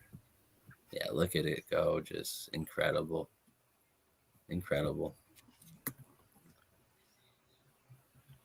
Yeah, I got so many more photos. Just want to see if there's any more like wicked ones. Yeah, like I mean, look at this. You know, just veins of some sort, you know, just crazy. Like all throughout, leading up, you know, it'd be a little rocky dirt path, and then out of nowhere you get one of these, you know, it's just absolutely incredible. It was a great day, you know. I thank Marika for taking me up here. It was a good stuff. Good That's looks, awesome. you know. It was good looks for sure. How fun. So let's see how many more photos of these are there. I find whenever I'm not feeling right or just not out of sorts, just going outside, even if it's just outside the backyard. Yeah, just you helps. feel great. Right? Even if you don't have the sun, the air. We were saying before, I offer people solutions for all these little issues they have, and some of them are simply go sit in the sun for an hour. But I don't feel good. Fuck that. Give me a break. Go sit outside. You'll feel great. Yeah. When's the last time, and nobody has to say, you've taken your shoes off and put your feet on the earth, grass, ground, something. And if you haven't done it in a while, we got to do it. Yep. We got to stay connected. All right, so that's it for those photos. But so that was last week's adventure. Now I want to show you guys the week before's adventure. Well, it was a great presentation.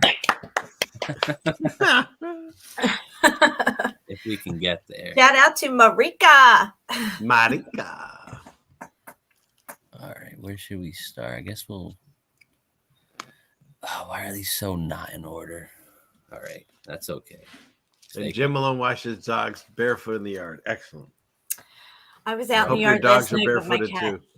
My cat likes to go in the yard and lay down and roll around, and I go out there with him with no shoes on, and we do our thing in the yard together on the grass. So check this out. This is the entrance to a cemetery, Fairview Cemetery, I think, in Chicopee, not too far from me. And I mean, Is right it leaning away to the side, or yeah, I say right away it looks kind of tilted, doesn't totally it? Guys? Leaning. I thought it was just me. I wasn't sure. It's the ground. It's definitely not was just you. It's freaking Not leaning. right with this picture. You're like tilting in your chair to try to fix it. Right. So it's leaning, obviously. But the funny thing about this is the cemetery is not down here. You see down here, this is just a little park area. The cemetery doesn't start till about 500 feet on top of the hill.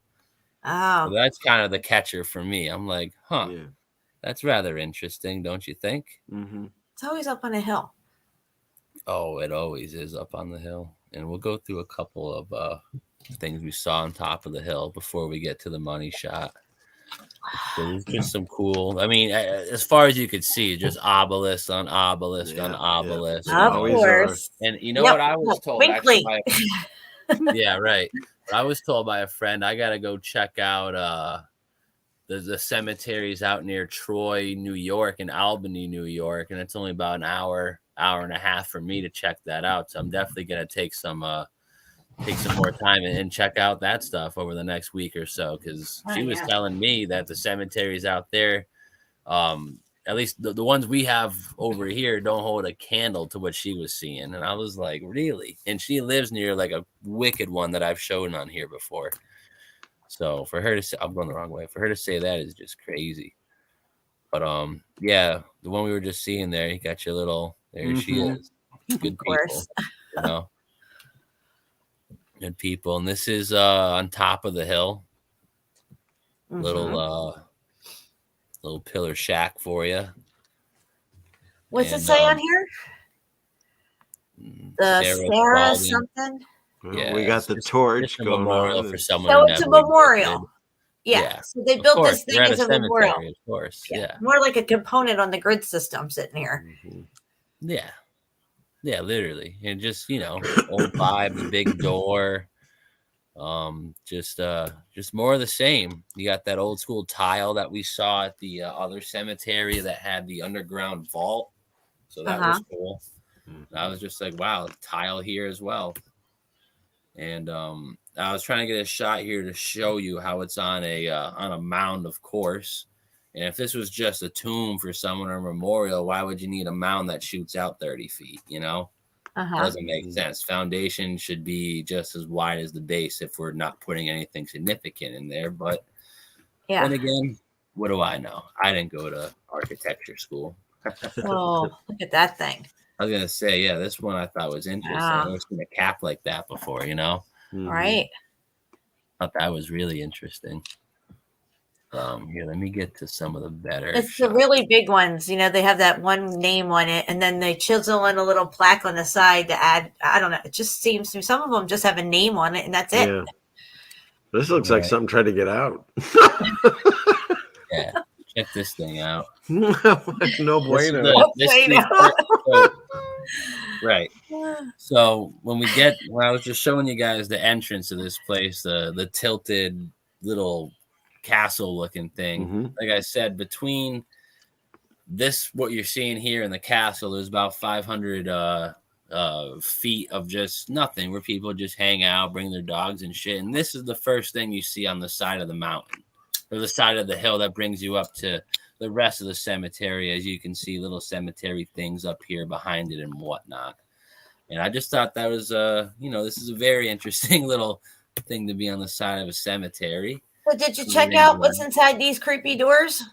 I would have, but they were metal and kind of bolted. I think it's that lady that comes out of the well in the ring. That's what it looks like to me. Could be. Something punched a hole in that one side. Definitely just cooked into the ground here, So this is another little interesting little half tomb. It says 1899 under it, or 69, I'm sorry. Huh. But yeah, big door, man. Craziness. And that's another scope of it. You got this giant mound that goes up behind it, just like all the other ones we've seen of this, Nothing new under the sun here. And I mean, like, it's a lot bigger than it actually looks, And this is a view of it on top, and you could see how the bricks go right into the ground. Right into the ground, exactly. Bless you. That's not even the best. Look what else is on top. What the heck? Dude, there's so much going on underground at cemeteries, I'm telling you. What is this thing? Come on. Is on top of the chimney sticking out of the ground. What is that thing? Exactly what it is. It's on top of this thing. I don't know. There's a whole house under there. Yeah, it's crazy. I thought it what was with the croquet ball? What's that about? I don't know what that is. It's not a ball. It's like a pipe. It's like a pipe that sticks out of the ground. It's like yeah, because you need that in a cemetery. Yeah. What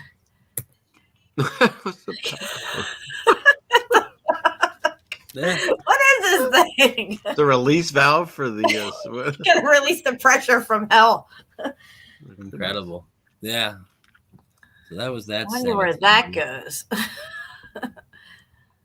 Then here we'll go to the outside of the church first. And there's a little church that's literally like within walking distance of this cemetery. And it's I mean, I thought this was a massive looking component, just old school brick. You got the gold and bronze on top. It's an incredible structure, huge structure. Are the doors big? They look big. Oh yeah, the doors are huge. You got this. It's like the Oreo cookie symbol. Yeah, right? You would know. Of course, right? Sorry, but you ever looked into it? It's some weird stuff on there. I don't eat that stuff. No, I'm saying the pattern. Yeah. Yeah, it's some sigil crap. Whatever. I don't eat them either. It's a flat Earth symbol. Is it really? It could be. Figures. Bella. Where are we, Steven? What's this? Bella, Those are you're huge Same doors. church I was showing. No, I know. I was making a joke. Oh, Now, see, that looks like the lintel that A-frame. Go back to that A-frame above the door. That looks like the same A-frame you would see in Petra that's half melted off the wall. See this outer casing here? Underneath this is brick. This is the facading. Now, if you can imagine that melted down and only a thin layer of it, like a barely veil of it left, you would make out an A-frame. You know what I mean? Mm-hmm. mm-hmm. Wow, that's really interesting. And we see that in a lot of the pillared buildings in, you know, anyone's downtown area. All right, guys, I gotta feed my cat. I'll be right back. Do your thing. Oh, Bella. Yeah, the real money shot of this place. There you go. Nothing to see here. Right? I almost hopped the fence and went up, but I was like, nah, let's not get kicked out of the church we just got invited into today. But yeah, you got these. I didn't want to go in because they were doing some sort of ceremony. I don't know what they were praying, but it didn't sound too positive in my opinion. But hey, to each their own, I guess. But I mean, look at the inside of this place. You know, has the frequency squares on top. Actually, looks like it has its own. I didn't see what the art was on top because we weren't going to go in and interrupt the mass or whatever they were doing. But yeah, just incredible, just architecture inside. And you got the pillars that are, I mean, evidently made of marble. And they actually do go through the floor into the basement because we did get a chance to sneak around downstairs, but there were no lights on, so the camera was not really coming out too good, so I didn't upload any of those images. Yeah. And then, so what we're going to look at next is actually another cemetery, and this is at the base of the cemetery, and the entire rest of the cemetery, once again, is, I don't know, 20, 30 feet up a hill you can't see behind this. And what's on top of the hill behind this is, you know, maybe another chimney, maybe not. We'll find out. Let me scroll back a little. I don't want to give away any of the good photos quick. Yeah, beautiful. And these are on top of the cemetery. We'll get there after. But yeah, Oak Grove Cemetery, another cemetery in Springfield. I thought I covered all the cemeteries in Springfield, and every time I drive around Springfield, I get to amaze myself by finding another giant cemetery that's got nothing but obelisks, pillars, and most likely another underground cavern, which we obviously weren't able to get into as there is a locked door here and another locked door on the other side. And I was like, no.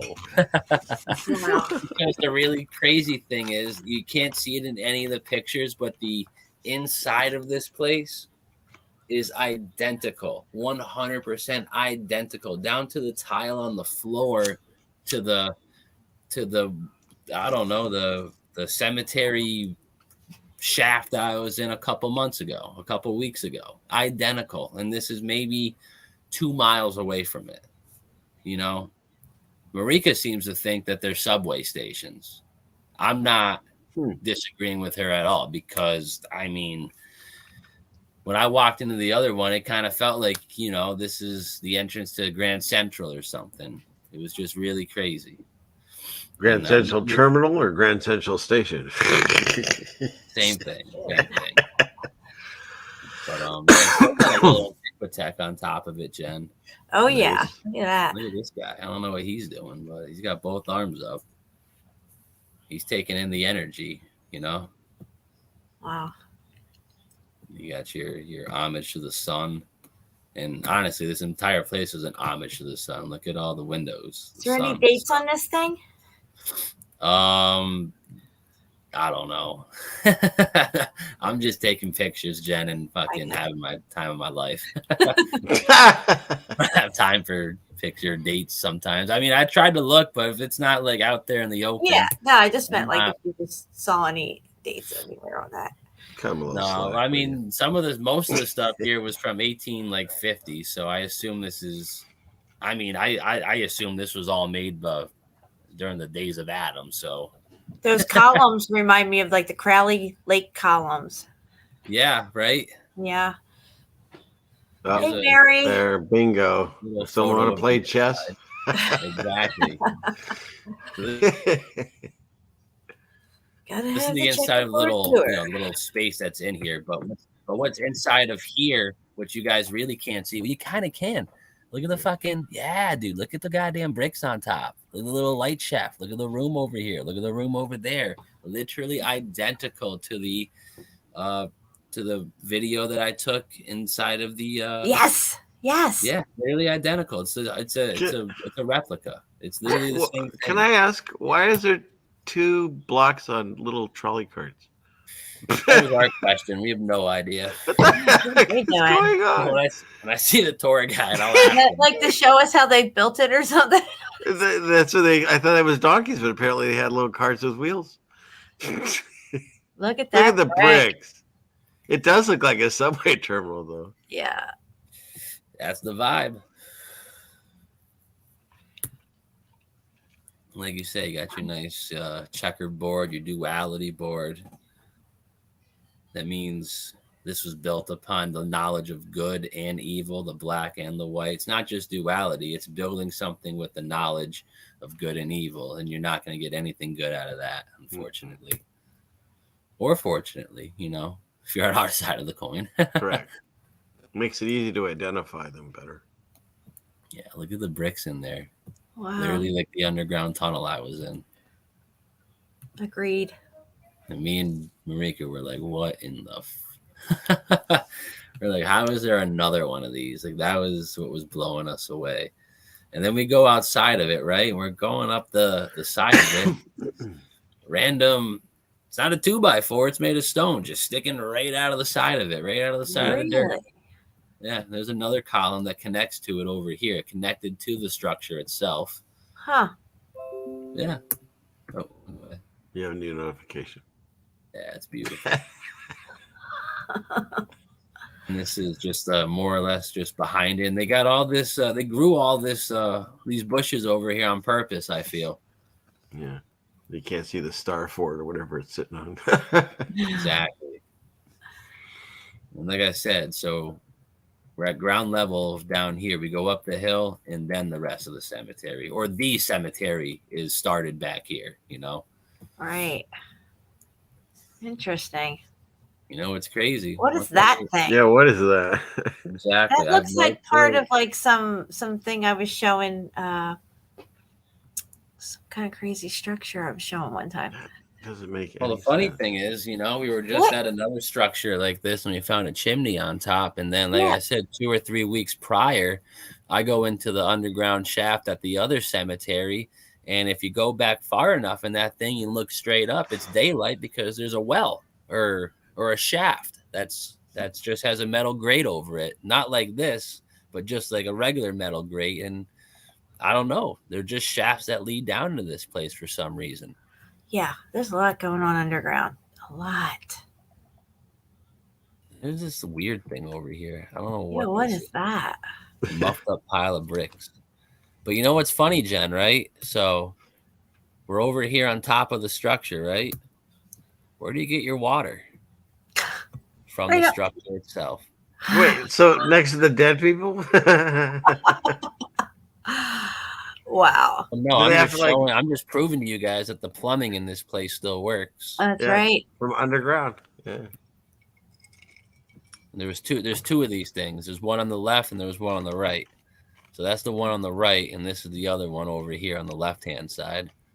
So there's 2 shafts, and look inside of them. Oh, yeah. Little brickwork. Yep. Do an archway. Yeah. Beautiful. Wow. Yeah. Yeah, I was really playing with the devil, sticking my phone through the grate, taking the picture here, though. I was not confident. Yeah, but that goes down, dude. Exactly. That's what I'm saying. What is down That's there? why they have 3 gates in front of this bitch, dude. They don't want you down there. It goes underneath the entire cemetery. I'd put my life on it. Oh yeah. Did you hear any voices coming out of there? I don't know. Moans or anything. Get Ooh, out. what's that? Another little shaft. Help me. Oh God, that's even worse. So there's your two shafts behind it. You know what it kind of reminds me of? You got your main spire, and if this was a completed structure, you'd have your two main spires, like a Towers, cathedral. yeah. Yeah, like your electrodes or power something. towers, exactly. Sorry. You're okay. Just Yeah, It's a 3 whole hours. structure in itself. It's crazy.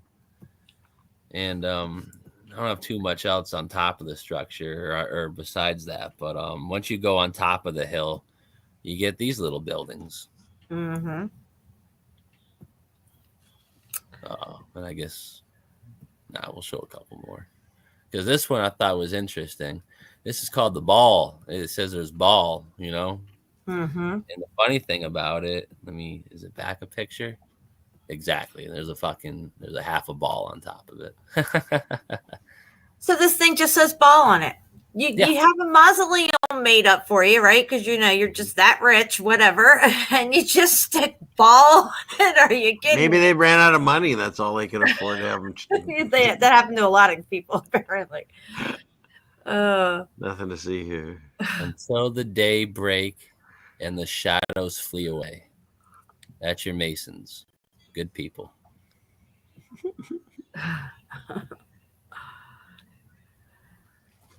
Oh. Yeah, and it was funny. I the first name I found was Richardson, and then the second one I found was Stevenson. I don't know That's if funny. I took a picture of it. That is funny. No, hey, that's wrong. Doolittle. That's changed. Oh my gosh. Yeah, Dr. Doolittle only has one O now. Oh, they all got the same kind of thing going on. And they got a bunch of little memos on here. Yeah, but that's pretty much all I got for the cemeteries, I think. So that was cool. I got to finally show those. Let me X those out. So I think the mausoleum's not a mausoleum. It was there. Yeah. Right. And they put this stuff around it, and I don't know if they put ball on there or not, but it's clearly it was there before. And, things are covered up. They know what's down there. And I don't know how they're utilizing what's down there. They've repurposed it or something, but yeah, it's crazy. It's madness. That was really good. That was excellent. I think I'm gonna spin out. You're gonna head out. That's okay. Yeah. We've been going You're for gonna 3 pull up hours out of and here? 42 minutes. Yeah. Not a suspect time for you to leave at all. Not suspect. Been live for 3 hours and 22 minutes. Yeah. What a better But time for Ceiling Fan to leave. I probably have to get something to eat and see what's going on downstairs and all kinds of stuff. But man, it's a pleasure. I love hanging out with you too and everybody in the chat. So thanks for having me again. Yeah. And love you, Wouldn't have man. been a better time without you, man. Thanks for coming. Right. So I'll see you around the playground. I'll keep listening. But yes, sir. I'll probably be only on for a couple more minutes. I didn't realize we were 3.5 hours into this. So no worries. Well, love you all. Talk to you soon. I went another Thank 5 you. hours. Love you, Jeannie. See you later, bud. Bye. And then there was 2. The original too. Oh gosh, Steve, I don't know how many live streams we've done together. We should have kept track. I mean, we could probably get Odyssey has most of my stuff. I could probably get a rough count, but then again, all the stuff that's on your channel, that got just swept under the rug. Yeah. You know what you got to do? Go on Odyssey. Maybe you have some people who save some of your work, because there's just random channels that just I save. wouldn't know who to look up though. Like I don't even know what to type in. Just type your name in, see what pops up. That's I'll what do I it. would do.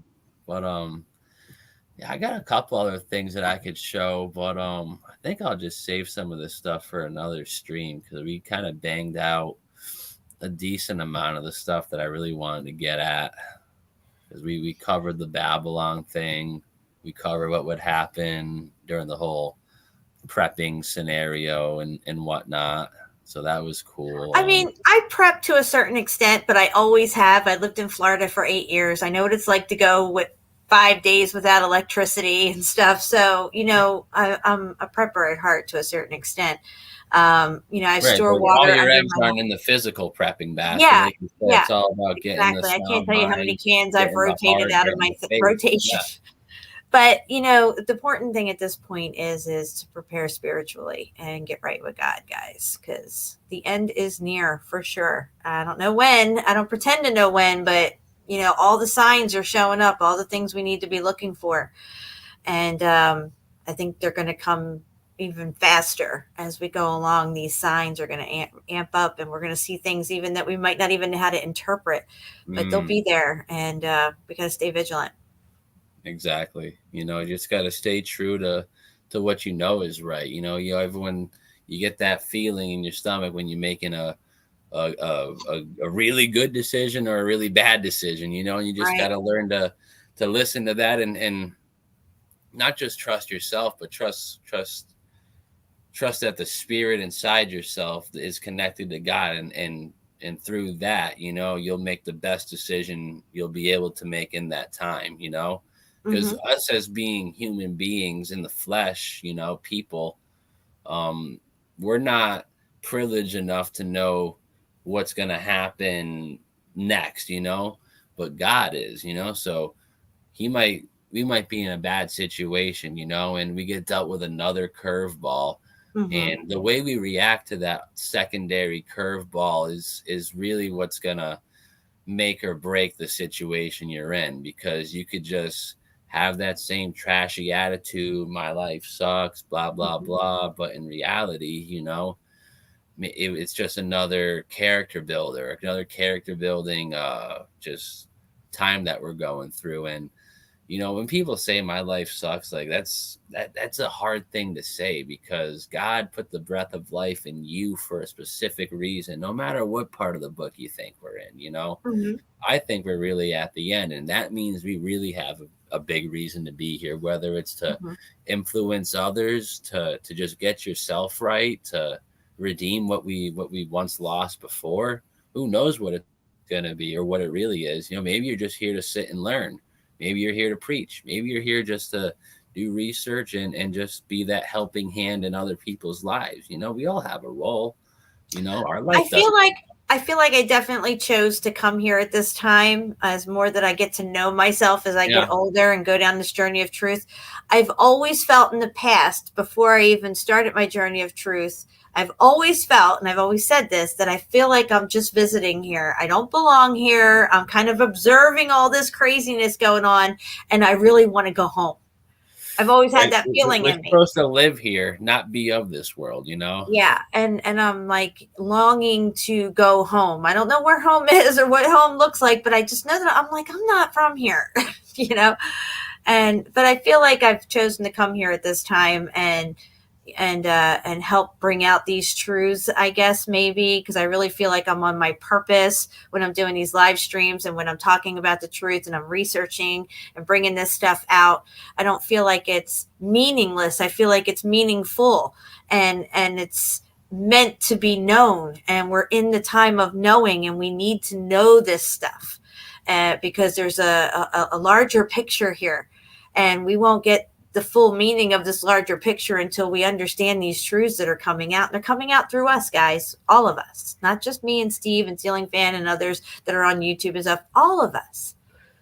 So not be Absolutely. said that we stood by and did nothing. I couldn't even do that if I tried, It's just the type of character that you get from doing stuff like this, It's nothing's better feeling than helping out someone who just really needed it, and whether we do that knowingly or not, and that's the coolest part about it. Like, I could just be making a stream just to get some things off my chest, Mhm. but it might resonate with someone and turn their whole day around, and getting Yeah. those emails and getting those like text messages, those are cool, Mm-hmm. those are Yep. cool.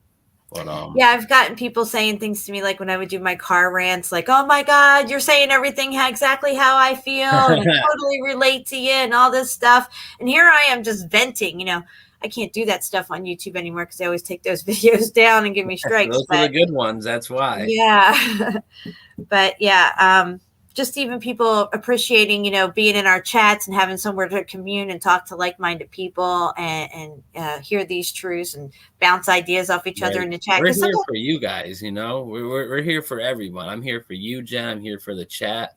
I'm here for anyone who's gonna see this, or I'm just here, I'm not. I've heard some people be like, truth isn't for, like, some parts of truth shouldn't be exposed to everybody, and I think that's just nonsense. We're all here to figure everything out, and just because you don't resonate with one person thinks about something doesn't mean that they're not entitled to understand that core belief. It's just crazy the way that people in this community are trying to set it up. It's just becoming cultish, in my opinion. It's just it's almost too much to bear, which is why I've backed off a little bit lately, because I've seen a lot of seemingly good people just go by the wayside, and I mean, there's nothing I can do about it. And well, there's a lot of revealing going on. A lot of things are being revealed. All this truth coming out. The truths have been hidden from us, people's true intentions and all this stuff. This is why we see people exposing their own fruits to a certain extent. People who seemingly would not or should not or didn't need to do a certain thing or say a certain thing, or suddenly just putting it out there, and it's like, whoa, now you have this whole different view of this person. They just showed you a whole different side of them, or that, they flipped the script on you somewhere down the road after all this time leading you down the primrose path of their channel and stuff. And then suddenly, they flip. We see a lot of this strange activity going on. But again, this is all part of what we're going through. And we need to be aware of these signs. It's part of the greater plan, Yeah. Oh, Trisha was asking if my channel got taken down. Yeah, I've been working off a Domestic Truther 69 for a while now. They took like 3 of my channels down. And if you do look up The Truth Seeker 69, that is my backup channel. I was able to use my original name that I originally had in the very beginning without any issues. I was surprised, but it's been so long now since they took that channel. It was 2020, December 2020, when they took down my first channel. So I guess, right now the name's working, and I'm going to keep it that way because it still comes right up in the search like it used to. So that's good. That's wonderful. But yeah, this was a good show. Oh yeah, I was gonna say, I think on this note, I think we're probably just gonna wrap it up, give some closing thoughts, and get out of here. But what do you got coming up, Jen? You have anything big on the agenda? You just laying back in the streams as they come? Yeah, I'm kind of doing them as they come. I want to get another stream out in the next few days. I'm trying to hook up with Shapu and see if he's got some free time to do something, and maybe have Bill. Yeah. I got a bunch of Shapu stuff I want to show with him anyways. I'm sure he's probably shown already, but it's just And I want to dedicate one whole show to Melted Red Brick University Facebook page and go all the way down that page for like an hour or two and just keep going through all this stuff, and dedicate another one to Mountains or Melted Buildings Facebook page and go just down all that and show everybody on the ground one. That's a good one too to go through. Yeah, even that one too, and just go through and show everybody who's not on Facebook or not in these groups, how awesome the groups are and all the amazing evidence that people are finding on their own now that they see what it is, and it's all around them. These people are finding amazing stuff. We have over, I don't know, like almost 30,000 people in Mountains or Melted Buildings, Melted Brick Buildings on Facebook. So. You know what's funny? Those are some of the handfuls of groups that I actually have my admin rights to now. Ever since the whole drama has gone down, I've lost my admin rights to almost every single group in Facebook. So every time I post, I gotta wait for admin to most likely deny my post at this rate. But I was like, damn. I was like, thanks, guys. Incredible stuff, but. Is that going to put us down? No, just put some bigger smile on my face. Yeah, when they start attacking you and stuff, you know you're doing something right. Yeah, right. And when they start name calling, then you really know you're on the right track. Because, first First they ridicule you. First they laugh at you. Then they ridicule you. Or they violently oppose you. And then they admit it's self-evident. And I think some people are starting to get to the self-evident part, but, trying to let it trickle out here and there on the back end of things. But I don't expect any huge apologies or anything like that. I don't need that from anybody. I'm just grateful that, people are starting to see these things, and I'm not claiming to get it all right. I could be wrong on many things. I just put it out there and show, just like you do. You guys can make your own decisions. We're not pushing nothing down your throat. We're just showing you what we see. Sometimes we get excited, but that just comes with the game we're in, Yeah. I think when I get excited, I feel like the Holy Spirit's working through me or something. No, it's like the same way, like people would say to me, like, even about 9/11, they'd be like, "Why are you so passionate about this?" I'm like, "I don't know, but I am." And I'm just like, blah, blah, blah. Well, sometimes I'll catch myself saying things that I didn't even know I knew. People are like, where'd you read that at? I'm like, my mind. Because it's the knowing when you're in line with truth, dude. It flows to you, and it's truth. He left me in a restaurant the other day, my husband. We were getting ready to leave. I started talking to the cook, and we got into all this stuff. And I started to go on to the whole mountain topic and everything. And next thing I know, I turned around. My husband's outside already in the car because he knew that I was just going to keep going and going, The only way to get me out of there is if I turned around and seen he was already out in the car or something. But, yeah, I was like, oh, my God, why didn't you tell me you left? I felt myself getting on that tangent, and I'm like, blah, blah, blah, and I'm like, stop. Back it up a little. Calm down. Hey, it's exciting stuff, I mean, I drive around a graveyard half the time. I'm jamming on the brakes and putting throwing down a pin on my phone on the Apple Maps. I'm like, I'll be back. I'll be back for sure. Like before we knew this stuff, Steve, we would have never been so excited about graveyards and mountains and stuff. Now look at us. Right. It's like 10 years ago, I'd be going to a graveyard to get ghost paranormal evidence. Now I'm going to get building evidence, architecture. It's incredible. It is pretty incredible. Right. What a journey we've been on. I'm glad it's brought us here. And I'm sure there's going to be, many more streams and much more evidence to find, Yeah. But I'll be doing a show within the next few days. I want to get another live stream, even if it's by myself, but I'm definitely going to go over all the evidences on those Facebook pages and give everybody shout outs, Eagle Eye Crew and everybody.